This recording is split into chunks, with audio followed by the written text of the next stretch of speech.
TFR. Truth Frequency Radio.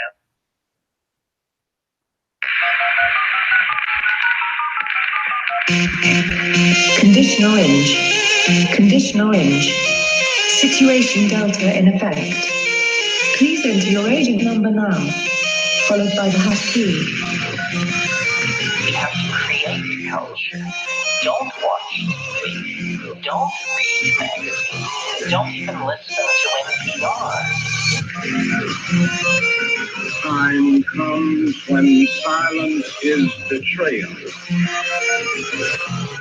More for themselves and less for everybody else. But I'll tell you what they don't want.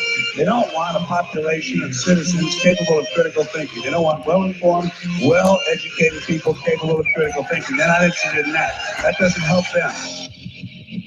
Think for yourself. Question authority.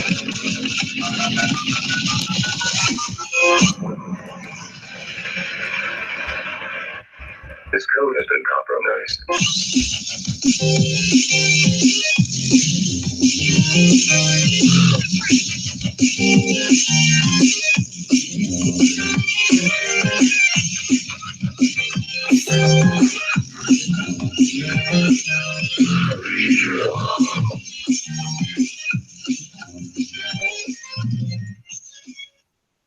Welcome back, Truth Seeker. Wednesday, February 27th, 2019. Honestly, I wasn't going to do this show this evening, but got a lot of feedback last week. A lot of people disappointed I didn't do the show. I wasn't going to come back until I finished the book, and I'm still not quite finished. But people made me feel guilty last week, so here we are. Another day in paradise. Derek at Gematria, he wants to hop on the show tonight, so he's going to be on when he's ready. Haven't heard from Derek in a while. He's been working on other things in life, but he will be making an appearance tonight, so looking forward to that. Going to be taking your phone calls all this evening, 213-233-3998. If you want to call in tonight, don't use the Gematria hotline number. That's for my own phone. The number you want to call tonight for TFR is 213-233-3998. When you call in, you get put in line. And right now there's just 4 people on hold. So if you want to call in and have your voice be heard, it's good to call in right now. That line will definitely grow. And every night try to get to every caller. So what's going on in the world? Well, today the big story was Michael Cohen testimony. And if you're new here, this is the Gematria Effect. I'm Zachary K. Hubbard. We talk about the practice of coding numbers into words and how by understanding this code you can see through the federal government rituals, the contrived propaganda, the rigged sports games, and you can get ahead of the code. You know, for you big sports fans out there last night, Duke Blue Devils, they lost to, was it Virginia Tech? Is that who they lost to? Whoever they lost to, they felt the team that beat them became 22-6, 22-6, kind of like 226 on the date February 26, 226. Guess what Duke Blue Devils equals in Gematria? 226. Every day, you'll see how sports games are scripted this way, from college to pro.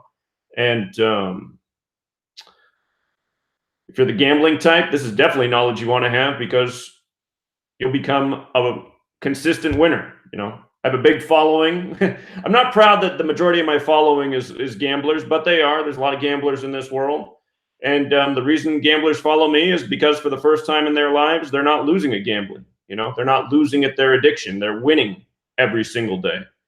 And, you know, there's not many people who can say that gamble in this world. So this knowledge, it can put your head in all sorts of ways. If you're a gambler, if you're someone who cares about the truth, if you even want to find the relationship between how sports are rigged in sync with the news, something else we pointed out many a times.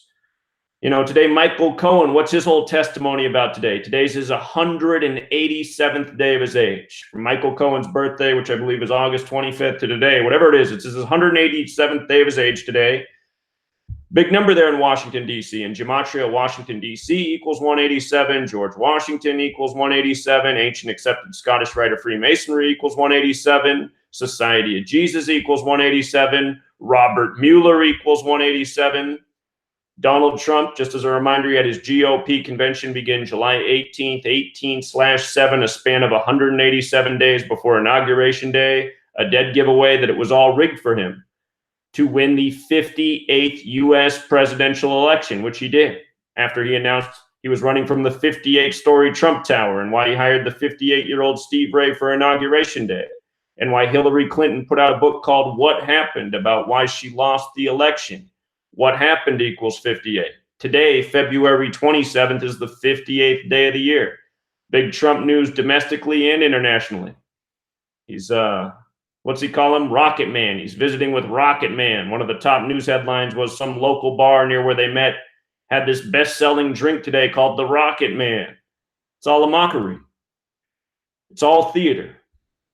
And the whole purpose of this work is to help people escape this theater show that occupies so many people's minds. So many people caught up in the left-right paradigm of politics. So many people living for the sports game that they don't realize is rigged and scripted and meant to mock their existence.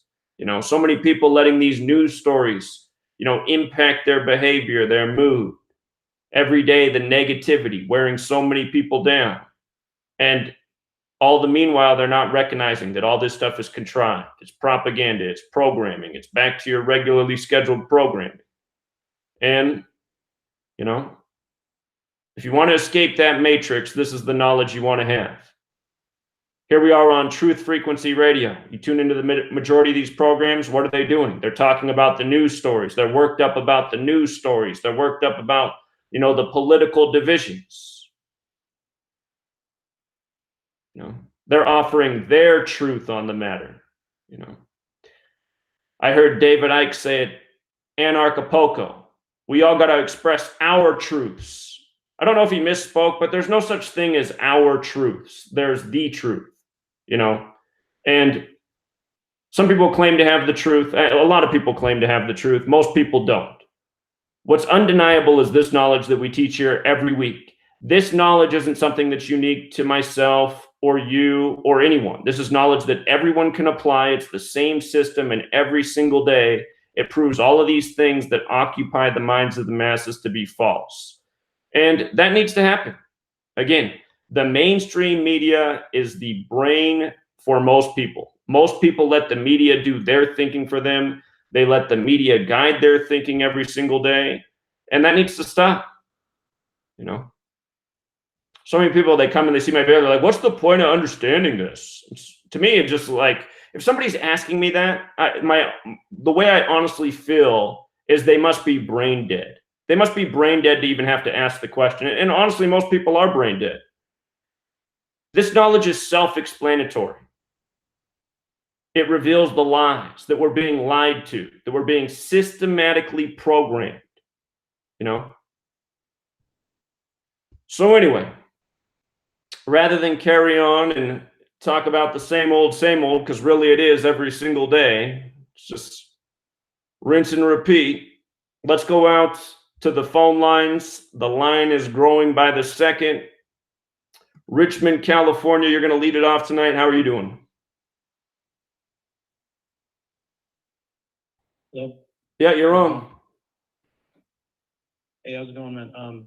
Yeah, I just wanted to call back in. I don't know if you remember, I was a guy that's called, you know, heard your stuff, and I'm still looking into it. I'm still, you know, I feel like I would need an appropriate assessment of everything you say, but for the most part, it's checking out. You know, I do have sort of, I guess you could say, parameters of what I look for in people, and I'll tell you right now, you seem pretty legit. But again, I'll look more into it, and I'll call you, and it is interesting, you know, what you brought up forth to this. I've heard of the, you know, Gematria before, but not to this level.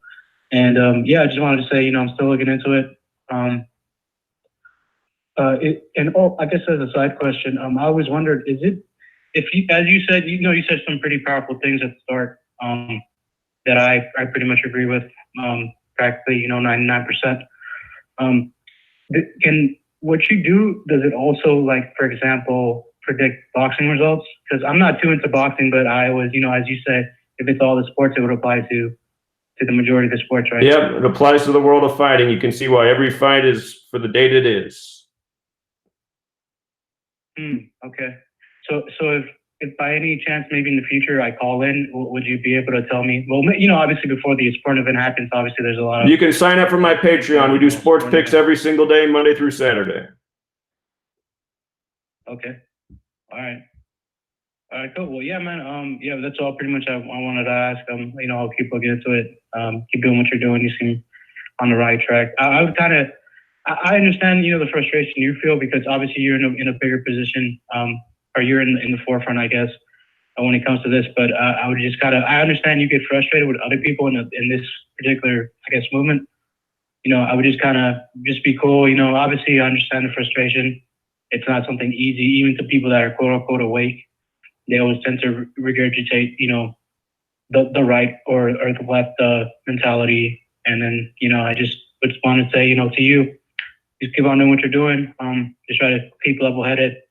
Because in fighting, not that you've been doing in fighting, but I do understand why you'd be frustrated and calling people out like, hey, that's bullcrap. Because, I feel the same way sometimes, right? Like, even people that I talk to, I usually say like, hey, man, that's crap. Like, don't say that sort of stuff. But, again, I obviously, I'm not in your mind, but I would just want to say, just keep level-headed, try to focus.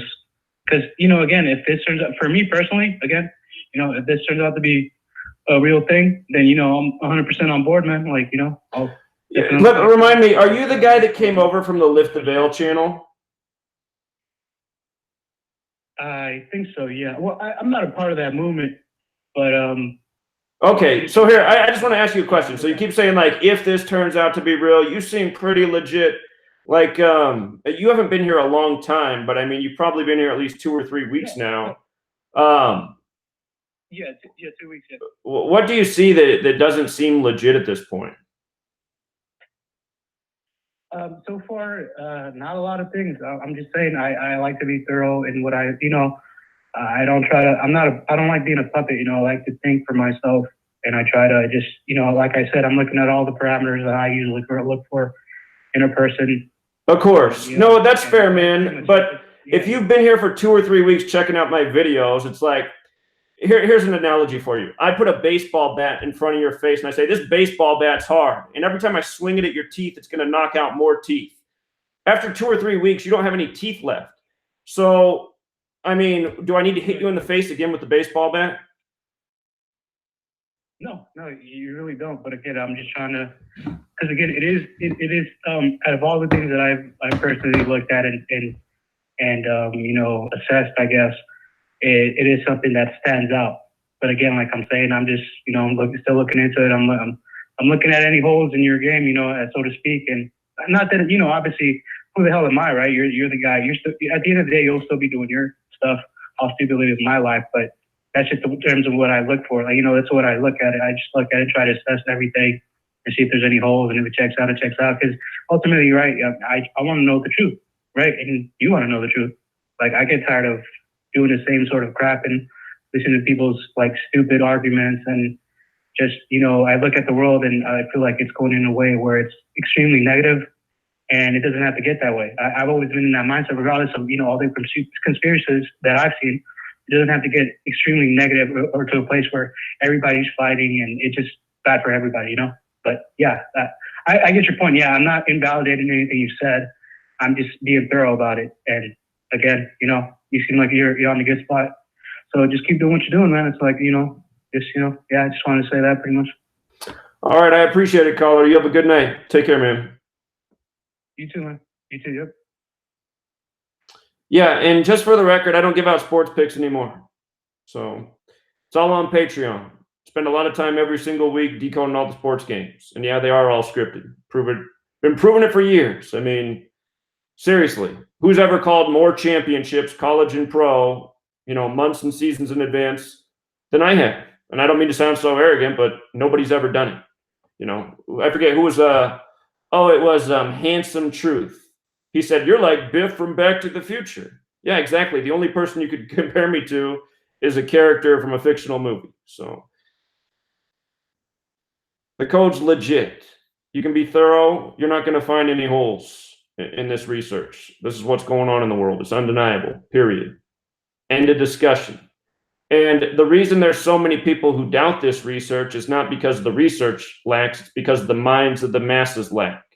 You know, we're a chemically dumbed down society. We're a people with no critical thinking skills. You know, intelligence is hard to find. It's a society of believers and not thinkers. And almost no one's awake either. I mean, even in this whole truth community, look at them. They're almost all political. If you're political, you're not awake, period. End of discussion. You know, if you still believe in government, you're not awake. You're sound asleep. If you're religious, you're not awake, period. End of discussion. Religion, here to control you. Government, here to control you. This whole thing is about control. All right, let's go out to New York. I think we have a first-time caller. Hey, Jack, I'm not a first-time caller. I'm a New York caller. Oh, you're just calling from a different number. Yeah, I usually call over voice over internet, and something's happened to my internet. It's been slowed down. I see. So I had to use an alternate.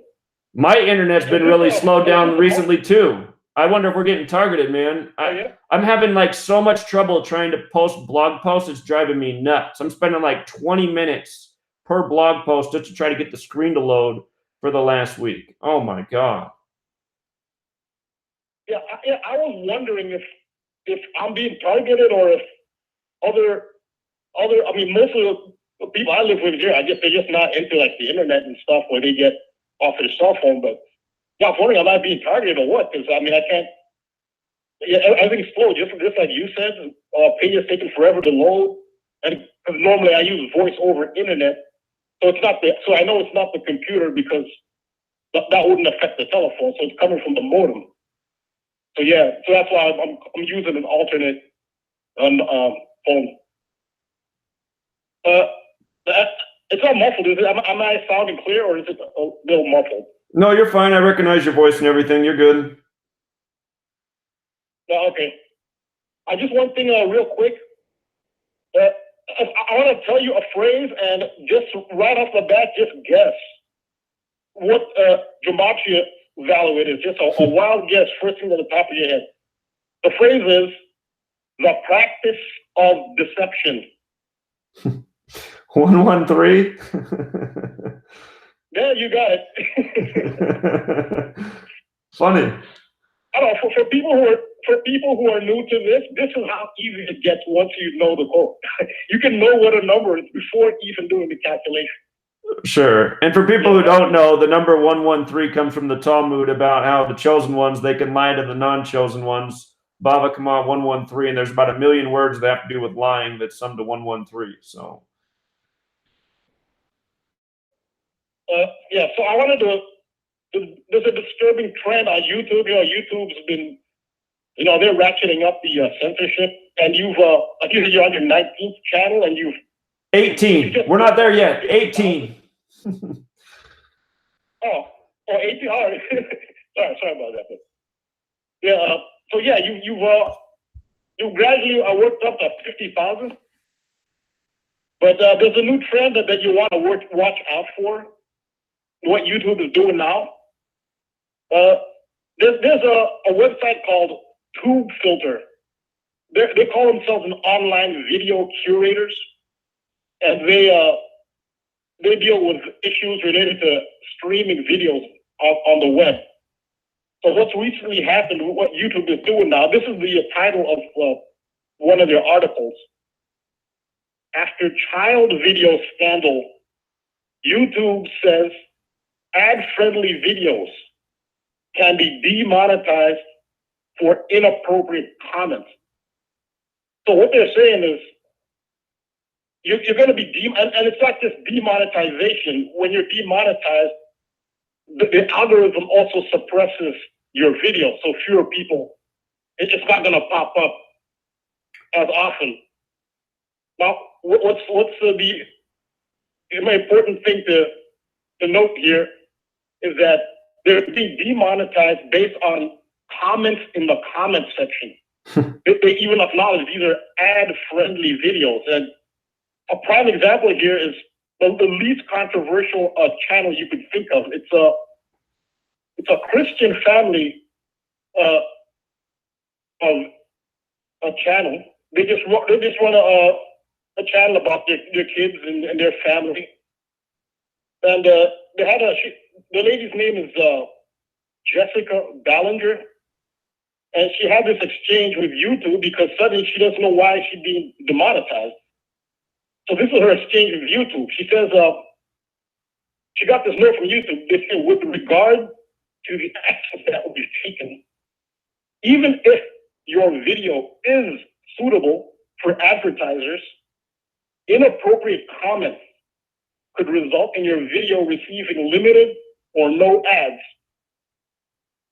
Let us know if you have any questions. So she wrote back, and also on Twitter. It's at Ballinger Mom. That's her Twitter handle. That's BALLINGER, the capital B, capital M, Mom. She says, I have a highly monitored comment section, and many say it is the kindest on YouTube. This makes no sense. Remove the few comments and ban the user. So YouTube writes back, just to be clear, we're not saying anything is wrong with the actual video. And thank you for doing a great job moderating the comment section. These recent actions are due to an abundance of caution related to the content that may endanger minors.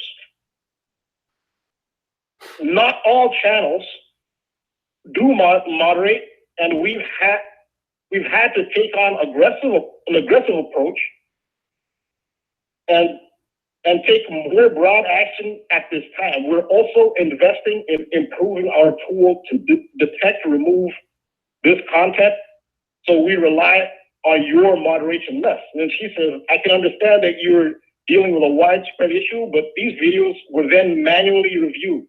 If they pose no harm, then why weren't they approved? And how does demonetizing content do anything to stop potential predators? So what happens since there's a scandal, because now there's a lot of pedophile comments which are going on a lot of videos in the comment sections on YouTube. Apparently it's a big thing.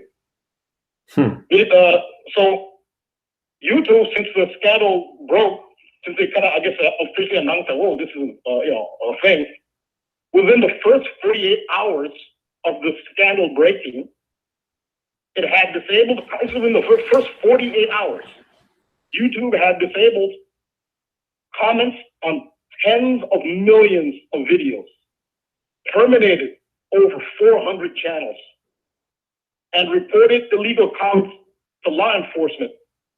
I think how you've been targeted. I said, if this is a new tactic, then all they have to do is send, have someone put all sorts of outrageous comments in your videos, underneath your videos, and based on that, they'll shut down your channel. So I said, let me look at Zach's video. I want to see if anything, because now I'm expecting it. If this is their tactic, what's going to happen.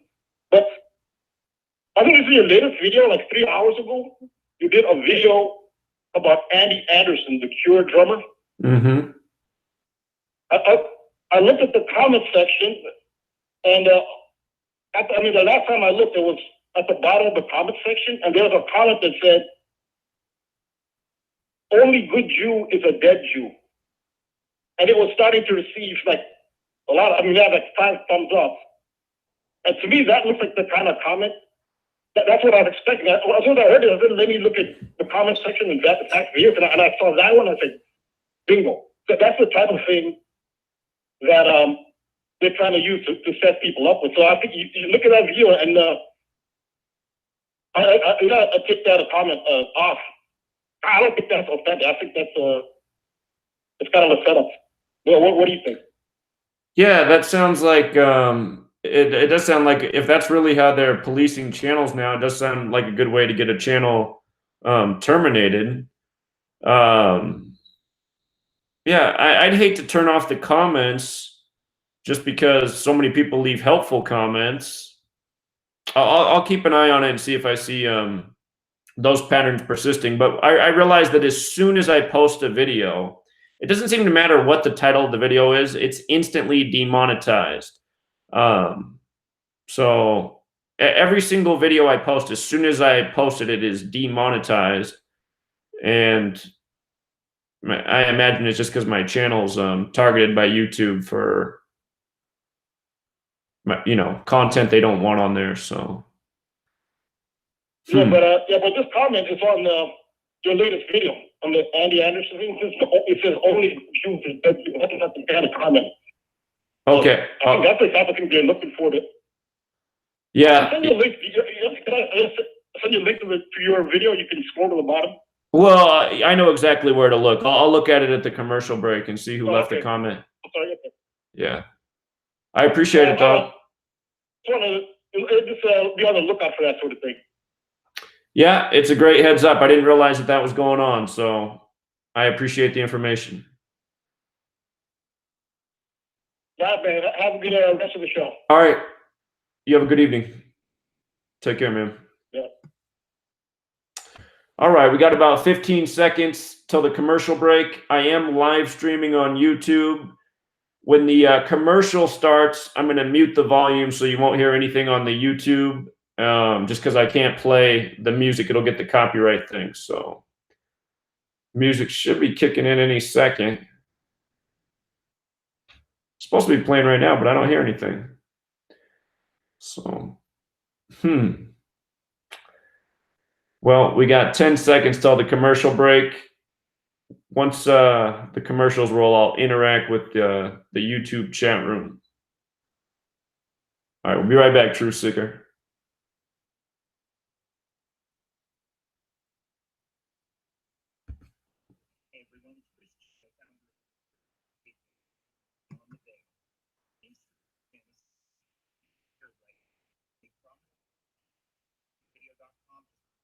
It looks like Derek's here. Maybe we'll get Derek on after the commercial break.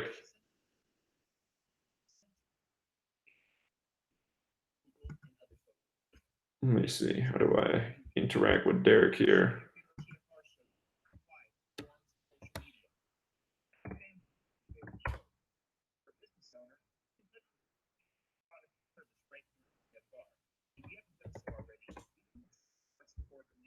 Let's see.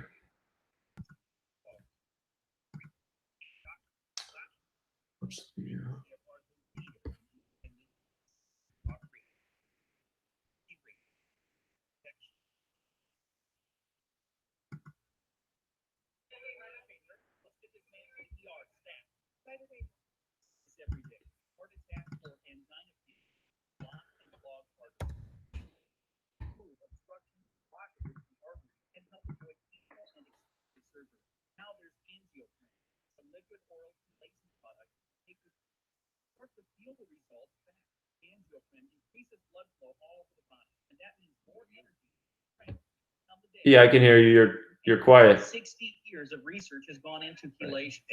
Yeah, no, he'll be good once we come back. It's just because I have the volume down because it's on commercials right now. Please report to the emergency room right away. Log on now for a special radio offer from Angioprim. That's angioprim.com/radio. ANGIOPRIM. Angioprim.com/radio or call 877-882-70. Somebody asked if I can do John Holmes. That's a name I don't know. The porn star responsible for the Wonderland murders. Never heard of it. I'll have to look it up.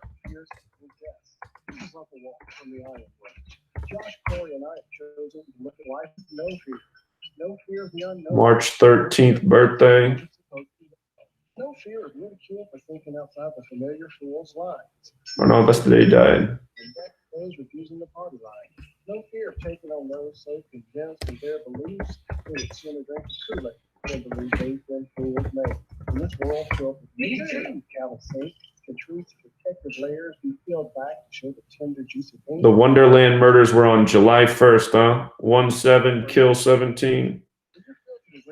Triviality so clear, feel the realm, break clear of the fear. Right here, Tuesdays and Fridays at 2 a.m. on TFR.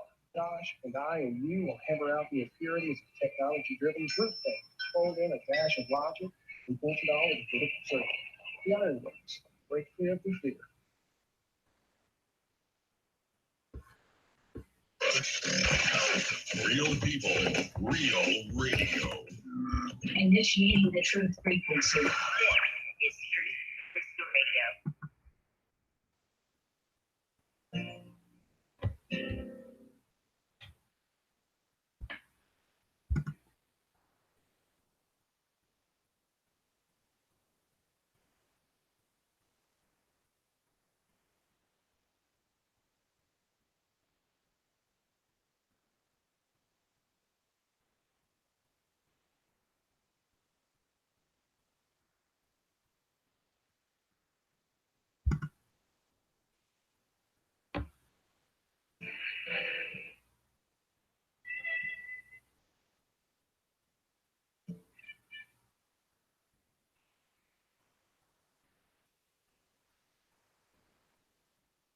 We're back, Truth Seeker. Over the commercial break, we got our special guest on. Derek's here. Derek, can you hear me?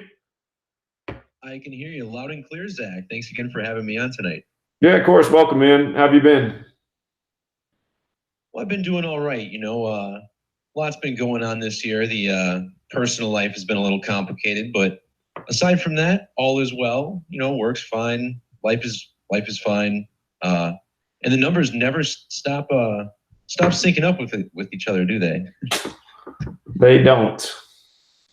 One thing I actually wanted to talk about, if you don't mind for a little bit, was this incident that occurred last week with Jim Boeheim striking a pedestrian on the interstate. Right. And I found this to be an interesting story right off the bat, obviously because it involved a highly public figure who was in the unfortunate circumstance of striking someone on the freeway shortly after they got in an accident or trying to get out of the road.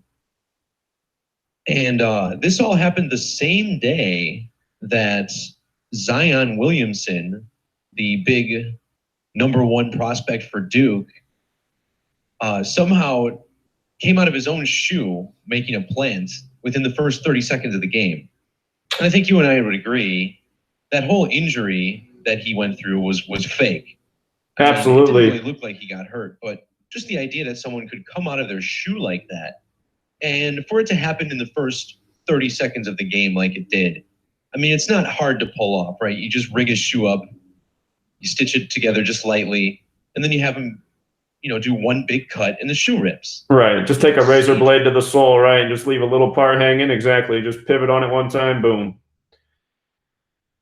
Sure. So what I had noticed when I was decoding the Jim Boeheim incident is that all the same numbers that I was getting from those names were also right there in the Zion Williamson event. And I'm thinking to myself, okay, clearly these are connected. I checked Syracuse and their basketball schedule and saw that not only did they upset Duke, who was ranked #1 at the time earlier in the season, on the road, but their next game after the Jim Boeheim incident was also against Duke. I started thinking, this is too weird. I said, maybe did this guy really die? Was this a setup? And I'm reading in the articles, I'm looking at the footage on the news, you got the 911 calls there. If this was somehow a staged incident, it wouldn't be where they put it. It was in the middle of a busy part of the freeway. And there were lots of comments from people talking about how bad this stretch of road really was. And it was very dark. It was icy. Everything lines up with this being a real event. And, the search for truth has taken many paths that I didn't expect it to when I first found out about Gematria from your channel, Zach. And, your first caller who called in, who kept saying he just, he's not fully on board yet, but, he's kind of with you. He sees you're a good guy. Look, that's exactly why I built the website in the first place. There were no good tools for me to study this on my own. I was sitting here taking your word for it, Zach, and I didn't want to do that. I wanted to look for myself and see what was going on. If there was anything more to this, certainly the way we spell our numbers would reveal more. The dates on the calendar would reveal more. And that's why I did the Excel application.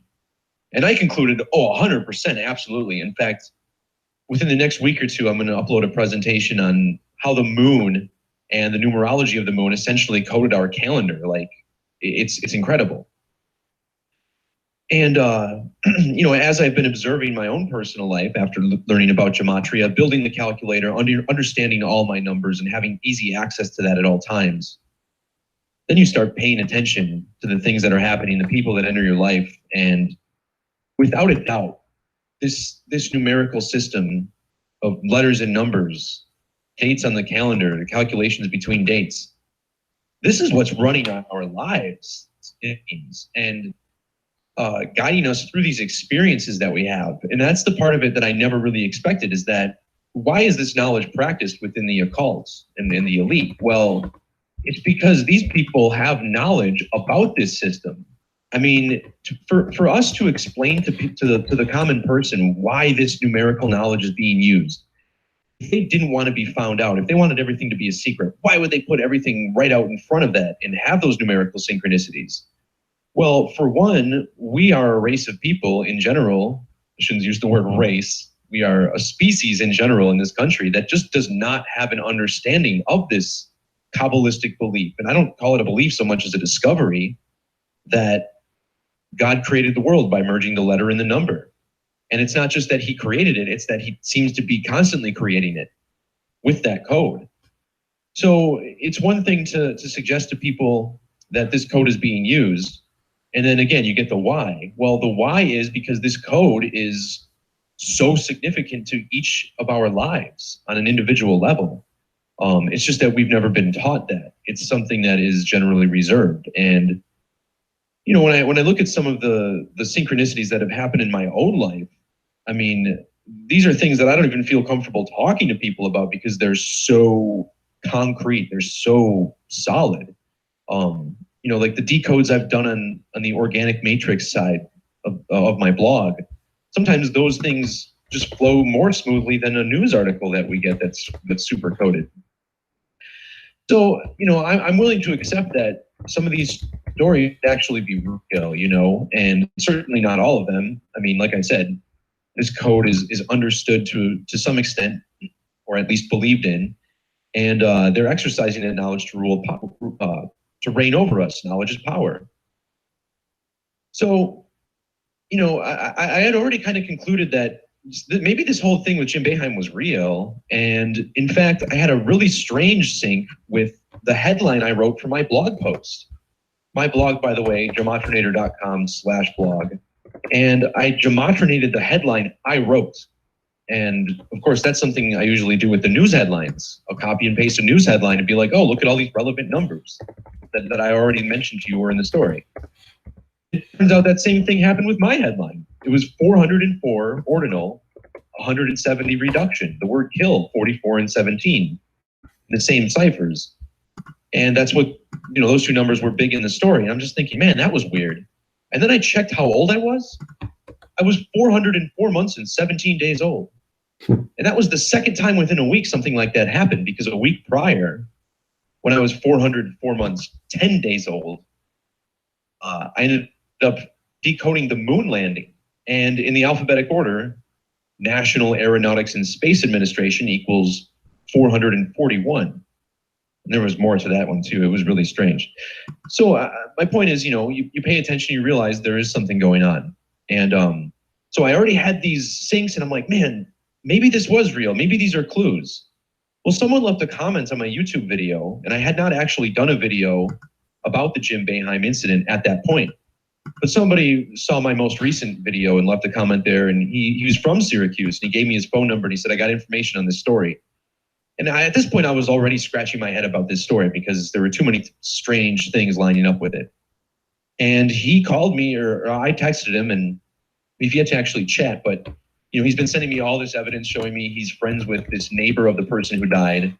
The person who died in the story, Jorge Jimenez, had previously done contracting work with his company, this and that. So, and that almost never happens. There's only been one or two times in the past where someone has reached out to me, having known the person I did a video about their death, And I was like, wow, this is getting crazier. And I started to think, like, what is the truth anyway? I mean, we know that there's something mystical about what we're studying.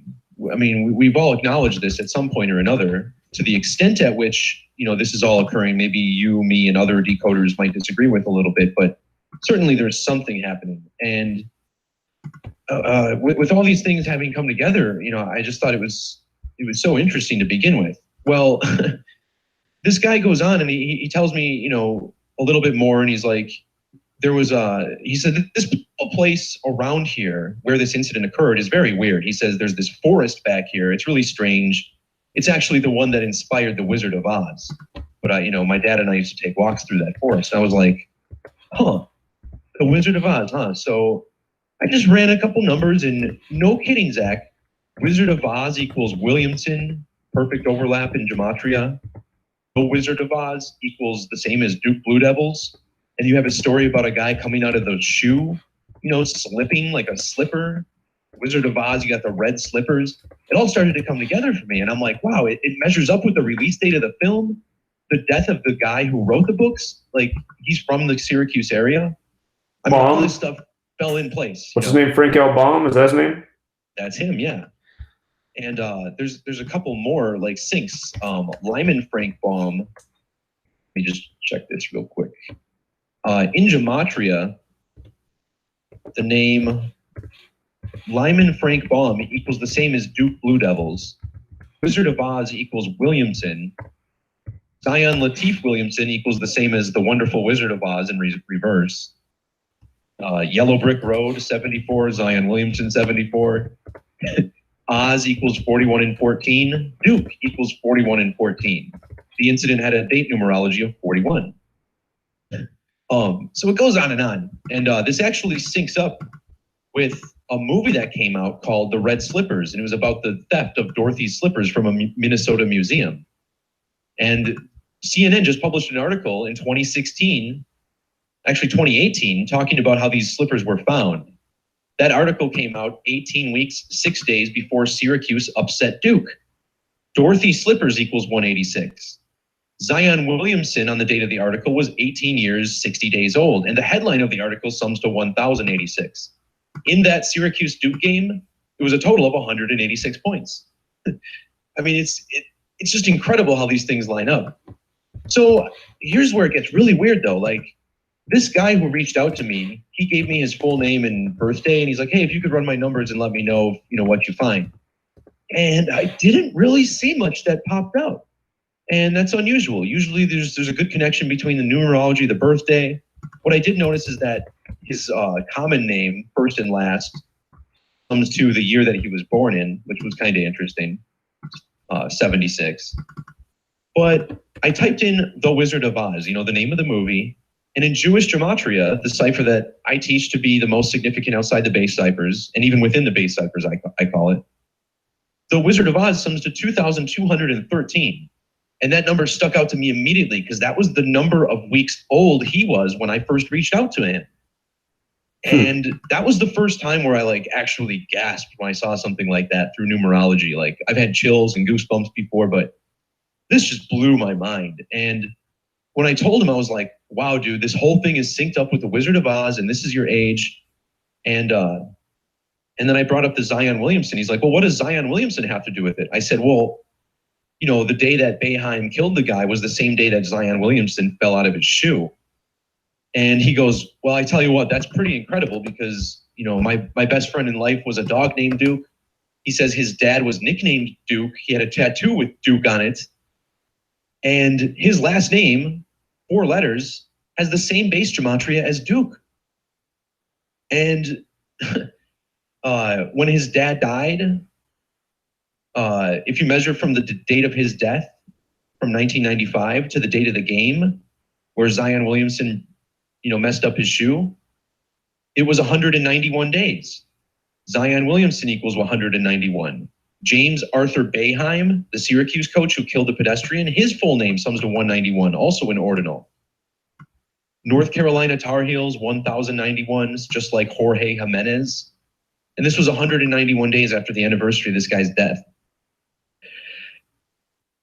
And it just hit me really hard. And it's like, there were so many things, one after the other, that just kept pounding me, like just telling me, hey, like this is real, this is how we're all connected. What we're looking at through gematria, numerology, is a window into the web that connects each and every one of us. And, I'm just trying to always evolve the research and try to pinpoint what is really going on, because I agree with you, Zach. Sports games are certainly rigged. It's no mistake the Patriots won the Super Bowl. I think everyone on that field won on the field that day knowing that the Patriots had to win that game.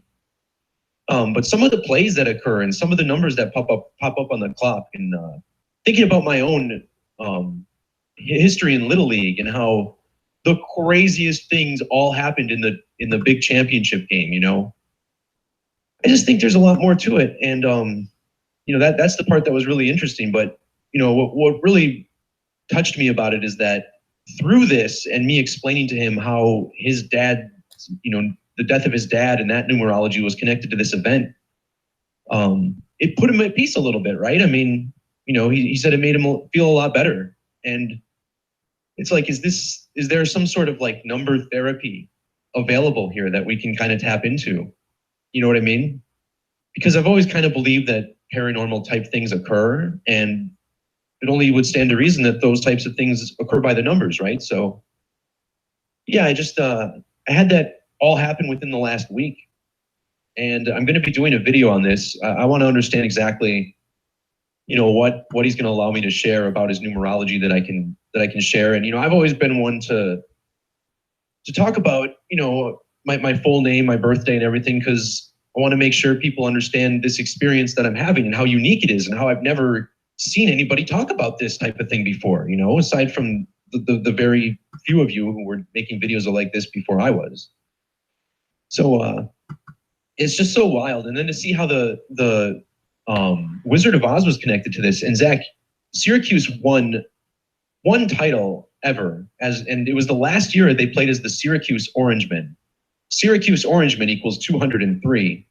And it was the year 2003 when they won the title. And guess which school they beat that year? Was it Duke? No, it was Kansas. Oh, where Kansas. The Wizard of Oz okay, yeah, place. not in Kansas anymore. Yeah, and Wizard in Gematria equals 81 in both forwards and reverse order. Syracuse won the game with 81 points over the Kansas Jayhawks. So you realize, like, wow, even looking back, way far back, that this stuff is all connected somehow. So well, it reminds me the last time Duke won the championship, they called Coach K the Wizard, and they won with 81 points as well that year in the championship. And again, Wizard with the alphabetic order is 81. So I've seen this Wizard thing before in college basketball. So yeah, that is very interesting. The most, going back to what people should know about the shoe incident is Duke came into that North Carolina game with 111 wins all time against North Carolina, 111. And that's been the number that's defined their season. Blue Devils equals 111. Durham, North Carolina equals 111 where they play. Zion Williamson's full name is Zion Lateef Williamson, which equals 111. Duke became 11-1 this season in New York, like how Syracuse is in New York. New York equals 111, so does Syracuse. And Duke was 11-1 in their conference, the ACC, before the Zion Williamson incident. And they fell to 11-2, which reminds me of 112. The word Zionist equals 112, interestingly enough, just like how the Balfour Declaration about creating the Zionist state of Israel was authored on November 2nd. I'm not sure that the death of this man after the game was organic. Again, they first reported he was 51 years old. Syracuse equals 51. This happened on the 51st day of the year. They later put out his name, and his name sums to 187, like the homicide code. They also said he was killed on Interstate 690, and this came after Syracuse won with 69 points. It was also 96 days from Boheim's birthday. Syracuse, New York equals 69. And there's another 69. There was also 118 combined points in the game before the death. Death 118. So I'm just having trouble believing that this was organic. Sure.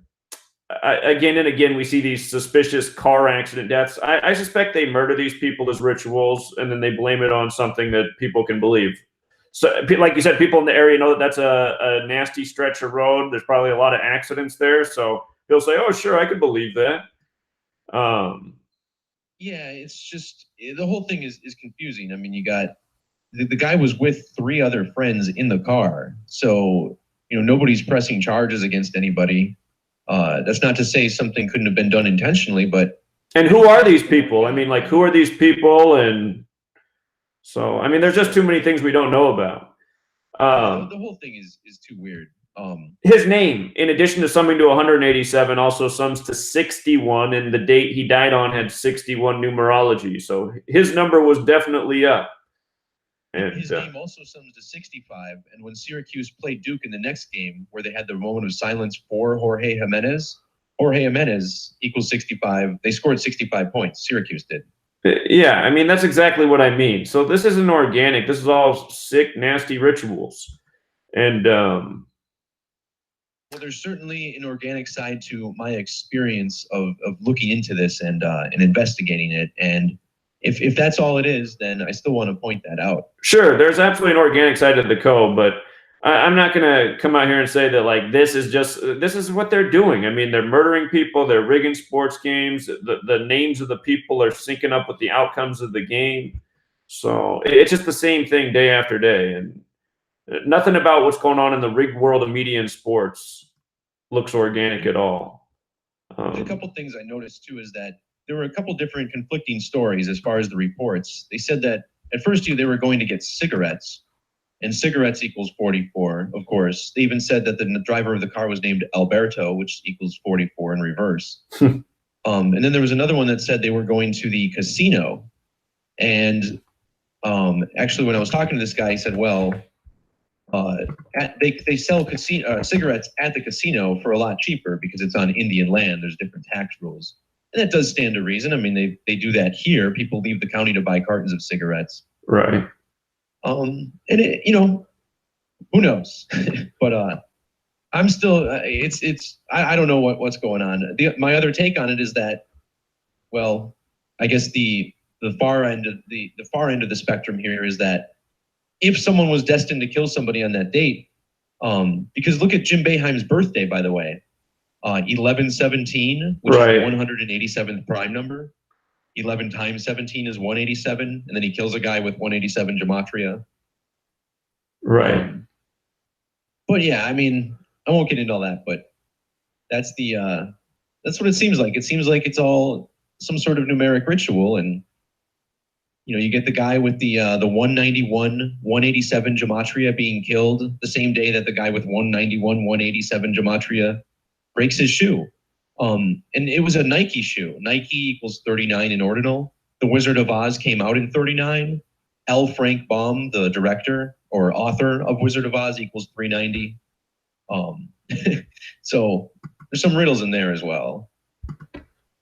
Yeah, absolutely. It is very interesting. And I've seen them use the wizard terminology, like I said before, in college basketball. So I have no doubt that there's some riddle there. That makes sense.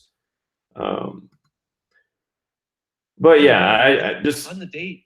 Go ahead. Sorry, Zach. No. One thing I really found interesting about this too is that when you look at the date on which Syracuse was established, it's given March 24th, 1870, and that has the 187 number in it. In gematria, I believe it's Emerald City, or what is it? No, Emerald City equals 115. And it was founded on a date with 115 numerology. But on the date that Jim Boeheim struck this pedestrian, Syracuse was exactly 7,770 weeks old. And 777, you get your numeric ritual, you get your order out of chaos right there.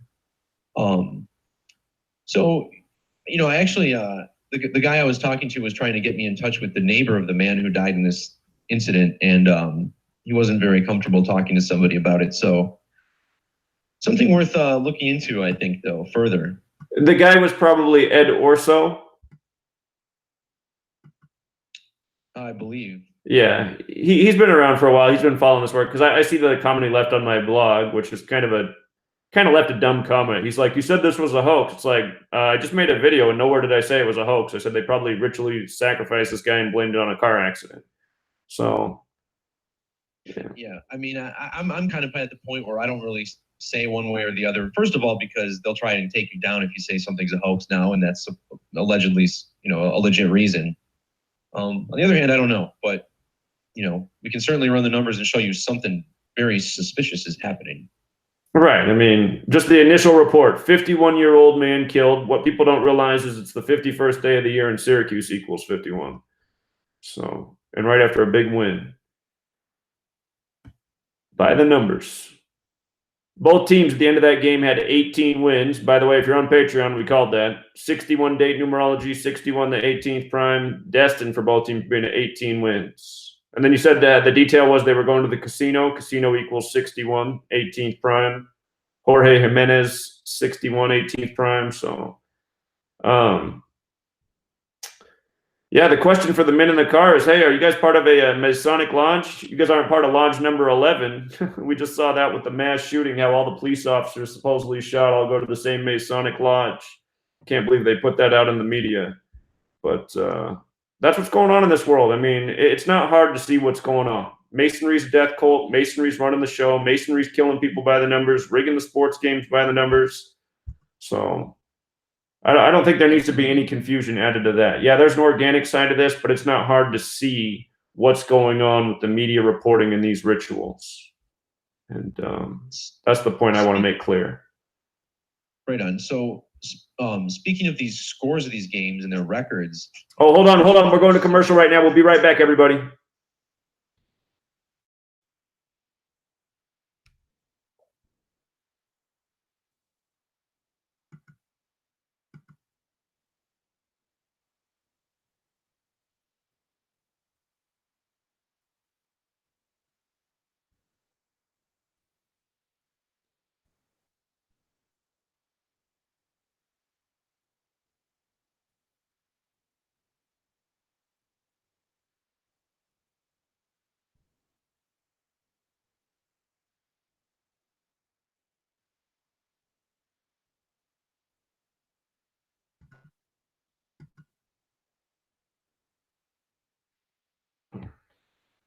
Freaky Friday with the Gematria Database.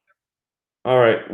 I'll let Derek come back when we come back from the commercial. The problem is his volume's hooked up to the same volume the commercials are on. So anyway, we'll be back from the commercial break in just a second. I will interact with the chat while we're on break.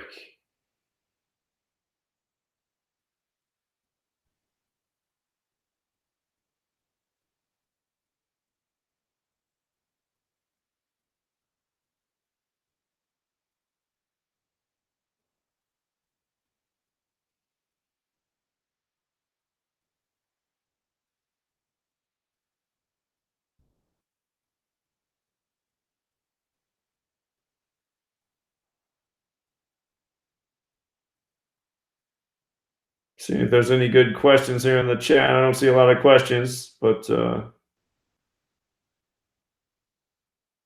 James says, glad I took his suggestion on wearing the protective eyewear. Thanks, James. Yeah, a lot of people reached out, and somebody said this Swanwick brand is the best. So took the advice on that.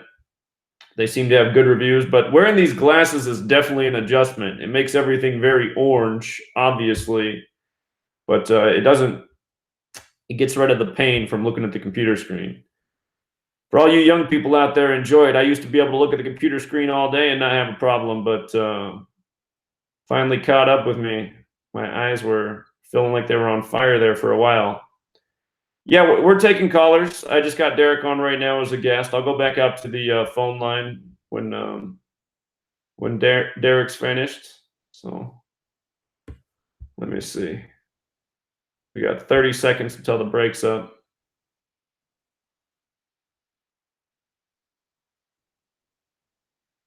Talk about the red heifer. Well, we've talked about that subject a lot. I mean, I got a playlist out there. I'm having my worst day of book sales in a while. I think we're at two book sales today. It's not looking good. The videos get more censored by the day, so if it's not reaching new people, it's not selling. And I think YouTube's cut off the circulation for my videos. So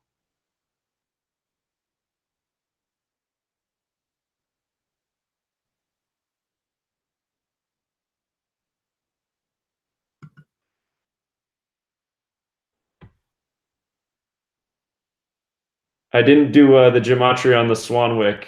I'll have to check that out. But I just got them because they're supposed to have good protection. We should be coming back from the break. Situation Delta in effect. Please enter your agent number now, followed by the hash key. We have to create culture. Don't watch TV. Don't read magazines. Don't even listen to NPR. The time comes when silence is betrayal. More for themselves and less for everybody else. But I'll tell you what they don't want. They don't want a population of citizens capable of critical thinking. They don't want well-informed, well-educated people capable of critical thinking. They're not interested in that. That doesn't help them. Think for yourself. Question authority.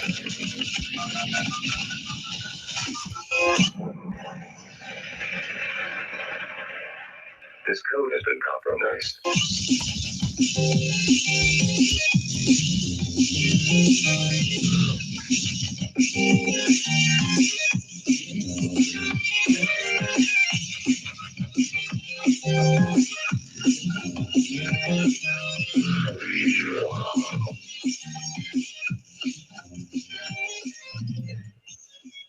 All right, we're back, True Seeker. We got 2 hours left. All the people on hold, thank you for being patient. We got Derek on.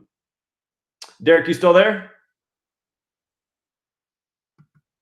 Well, we had Derek on. Is he still here? Says he's connected. Sorry, yeah, I was on mute there. Oh, okay. Talking during the commercial there. Oh, wow. So, was that a book sale? That was number 3 today. Oh, excellent. That means it was a charm. Yeah. So, I'll stay on for this half hour here, Zach. Maybe hang out with the callers for a little bit before I go. But the last thing I wanted to touch on about this Jim Boeheim story. So I had mentioned the number 44 briefly. Jim Boeheim was born in the year 44 on the date that leaves 44 days in the year. Right. The word kill equals 44. The name Zion, who got hurt the same day Jim Boeheim killed a pedestrian, his name equals 44. And he wears number 1. And in reduction, number 1 equals 44. So then Duke played Syracuse on February 23rd. That's where they had the moment of silence for Jorge Jimenez. 2 plus 23 plus 19 equals 44, date numerology of the game. Duke Syracuse equals 44 in reduction.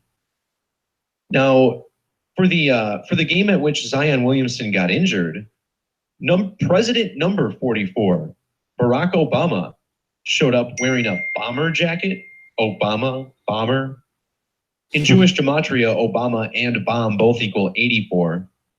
But interestingly enough, he had a number that was embroidered on his sleeve, and it was number 44. And then in that game, Zion Williamson gets hurt. So, well, the other thing about 44 in Syracuse, wait, he was at the Duke game or the Syracuse game? He was at the Duke, North Carolina game. Okay. In light of there being a parallel between what happened with Boeheim or Jim Boeheim and the Syracuse coach the same night of the Duke, North Carolina thing, all of the black running backs that played at Syracuse also wore the number 44. The Express, Jim Brown, and I'm trying to think of what the third guy's name is. They were all back-to-back running backs. They all wore the number 44 too. And 44 in black history, big number there. I think a lot of it might have to do with Acts, the 44th book of the Bible. That's where the 400-year prophecy comes from. So, yeah. Yeah, at that game that Barack Obama attended, Duke entered the game with a record of 23-2. And this stuck out to me because Zion Williamson and Jim Boeheim, their birthdays are separated by 232 days, and they're a total of 20,320 days apart. So you have two 232s in the measurements between their birthdays. Kansas equals 232. And when they lost the game, oh, by the way, Yellow Brick Road also equals 232 in reverse ordinal, just like Kansas. Just to keep the Wizard of Oz theme going, as if you didn't hear enough on that already. And then when they lost the game, Duke became 23-3, and in extended gematria, Wizard of Oz equals 2330. Huh. What stood out to me about that record, them becoming 23-3 on that day, is a lot like 233, which is the 51st prime number, and it was on the 51st day of the year. Oh, that's right. I keep thinking of that as a Fibonacci number, the 13th, but you're right, that's more relevant for sure. Yeah. Well, 13 it does factor into the whole Oz thing that you're talking about, so it makes sense there. Yeah, and then we mentioned Jorge Jimenez equals 187, just like Zion Williamson 187. We call it the homicide code. Well, in Jewish gematria, homicide equals 118. And the game that Boeheim won against Louisville had a total of 118 points. Right. Louisville entered the game 18-8. Syracuse ended the game 18-8. Jim Boeheim equals 188. Carrier Dome, the site of the game, equals 188. And it was on the date leaving Zion Williamson was born on the date leaving 188 days in the year, or on the 188th day. Flubbing my numbers here, but yeah, it piles on. So y'all get the point. I think I've exhausted it, and maybe we should take some calls, Zach. What do you think? Yeah, we can take some calls. Pinehurst, Texas just hung up. It's too bad because they were right near the top of the list. Let's go out to Philadelphia. How are you, Philadelphia? Hey guys, how are you? Doing well, thanks. Good. Yeah, it's funny how Derek, how you were talking about you were seeing this organic side of things and your decodes along with the stage side of it. I've been noticing the same thing, and a lot of the stuff I've been decoding too. It seems like where we focus our energy and attention, right? Seems to be always something there, and this one was definitely to the extreme for me. I just want to chime in. There absolutely is an organic side. Every day I'm decoding. Like I'll finish decoding, and then I'll flip over to see if anybody's left any good comments about things that I should look into. I can't tell you how often I finish a decode and there's a number in focus. So just for example, like maybe I just finished decoding and 68 kept coming up, and I go and I check the comments, and somebody says, "Hey Zach, can you look into this?" And so I punch in the name of what they want me to look at, and sure enough, another 68. And I'm just like, man, and that stuff happens every single day doing this. So yeah, there absolutely is an organic side. I just don't want to let these psychopaths get away with the possible excuse of like this. This is clearly a ritual murder tied in with the rigged basketball game, all the exact numbers. I don't want people to start thinking that, yeah, maybe all these things just are a coincidence that are happening in the media, because that is not what's going on. So. Oh no, I perfectly understand that, but I'm just saying, we should tell the difference between what the staged and what their rituals are and what the organic side is. That's all I'm saying. Right. Yep. Yeah. By the way, you were on. You've been on the line for 67 minutes when you were talking about the organic side, and organic equals 67. Yeah. Sick. That's interesting. Anyway, yeah, another thing about me, my full name equals my birth date in the Jewish cipher. Huh. Interesting. Yeah. And anyway, the main thing that I wanted to call about tonight, I don't think any of you are ever going to look at your kitchen sink the same way ever again. Okay. After I tell you this. Okay. If you look closely at your kitchen sink, the way it's designed, think when you look at it, think about think about a certain part of the male and female anatomy. Okay, I gotcha. Okay. Now, this is supposed to be a family show, so I don't want to go too much into it. But when you turn on your sink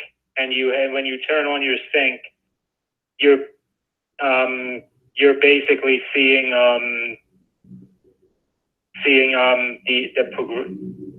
sex. Okay. Okay, you get where I'm going with this? I see where you're going. Yeah. Yeah, because the water has to come in, because there's a on top of the sink, on most things anyway, you have the long, faucet, and then you have the two knobs on either side of it, right? Sure. So if you got like the shaft and the balls, I'm with you. Remember, every family's created this way, so I think it's okay for the family-friendly show. Okay. And the water has to come out of the faucet, right? Sure. But for the water to come out, the knobs have to be turned on. Right. No, I get it. Okay, I got it turned on. I got it. Funny. Yeah.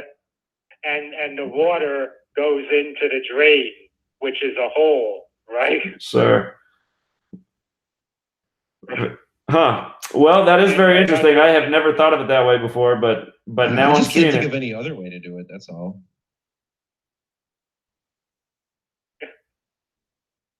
And under the drain, there's a basin, right?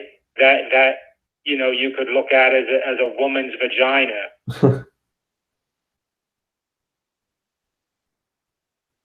So instead of keeping our head out of the toilet, now we got to keep it out of the sink.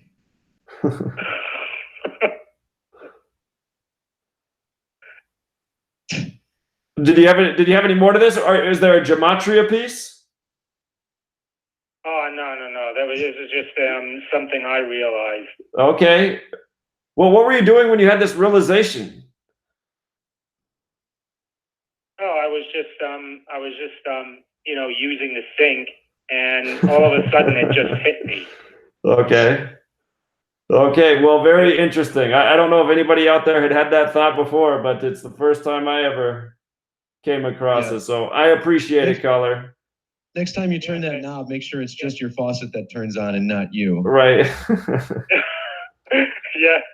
Yeah, but again, I don't think it was an accident. I think this was intentional by them. Sure, that symbolism's everywhere. Yeah.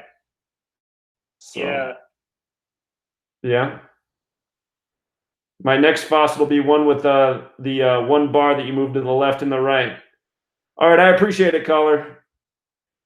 Yeah. All right, you take care, man. All right, have a good night. You too. All right, good night.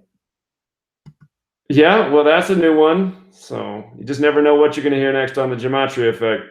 Let's go out to Nebraska. What's up, Zach? Hey, what's up, man? And Derek, how you guys doing? What's going on? Pretty good. Not much. Just appreciate you guys' work as usual, Zach. I just had something quick. No real gematria, but I've just noticed like this Momo challenge is resurfacing again back in the news. I wonder if you picked up on that, if you did any homework on that lately. I don't even know what you're talking about. Momo challenge? That's new to me. Yeah, it's pretty scary stuff. It's like YouTube for kids. They have like the cartoons you watch for your kids watch on YouTube. Some of them are being like hacked into, and there's like suicidal messages being relayed to the kids watching it, basically telling kids how to kill themselves, and it's being like infiltrated in Fortnite videos on YouTube, Peppa Pig videos, like a lot of children YouTube videos. Like it's been in the news last few days, the Momo challenge, and it looks like I don't know, some kind of weird deity if you want to pull it up. But yeah, it's been in the news. I thought you might have caught wind of it by now, Zach. I just looked it up, and now that you bring it up, I have been seeing this face that's associated with it. I've seen this in thumbnails on YouTube. I haven't clicked on any, but I recognize that face. Yeah, and then they had a movie that came out last year called Truth or Dare, and I guess like if you didn't do the dare, you died, like some kind of deity took over you. But right before you died, your face would like make the same exact smiling face as this little woman or whatever that thing is. But yeah, there's some weird stuff going on. What I see in that name, Momo Challenge, is when you flip the alphabetic order around, it sums to 228. That's just like what death sums to in Sumerian gematria. So it's got the death association in the name. Yeah, and it's definitely promoting death in the kid videos, telling kids like, don't cut your wrist sideways, cut sideways for attention, but cut up and down for results. Like it's some really dark shit. I'm sorry, dark stuff. Yeah, but yep, that's all I had, Zach. And I just wanted to also say, Derek, that's just a crazy connection you made with the Wizard of Oz and Duke. Like this gematria stuff, it just goes everywhere. Like you can make the connections. I just don't know if they really use the code every day, or if there's like some days they take off and just let it be random. I don't know, man. It's so much connections that go on. But yeah, that's all I had, guys. All right. Appreciate it, caller. Thanks, man. Momo Challenge. I noticed, I'm just reading about it here. You're supposed to call some person named Momo. That name Momo has gematria like death as well. Using the alphabetic order and rules of numerology, perfect overlap in both ciphers. Yeah, you know, it kind of bothers me. Like I've seen these cartoons sometimes on YouTube where it starts out and it looks like it's a kid's show and everything looks fine. And if the parent's just standing there watching it for a couple minutes, they wouldn't suspect anything. And then all of a sudden it'll turn really dark. Like the rabbit character, like all of a sudden accidentally got strangled in the sink or something. And then the whole show was about this person carrying the rabbit around the city. It was awful. And it's like, that could seriously mess with a kid's head, just seeing something like that once. Right. Yeah. Yeah. Yeah. Sneaky. And they say they're always worried about the children and protecting the kids, but you know, you can still view pornography online without an ID or anything like that. So who are they really protecting? You know, it's ridiculous. Right. Right. Okay, so we're going to go back out to the callers. Little Rock, Arkansas, Cortez, Colorado, Richmond, California, Phoenix, Arizona, Nantucket, Massachusetts, Shelbyville, Tennessee, Wilmington, Delaware, Anaheim, California, Newark City, Minnesota, Kirkwood, Missouri, Brattleboro, Vermont. I'm just letting you guys know where you are right now because a lot of you have been waiting a long time. Princeton, New Jersey, Fontana, California, Hayward, Baltimore, New York City, New Jersey, Springfield, Bernardino, Philadelphia, Helena, Las Cruces, Topeka. I'm going to get through all those calls and hopefully more, so please do be patient. Let's go out to Little Rock right now.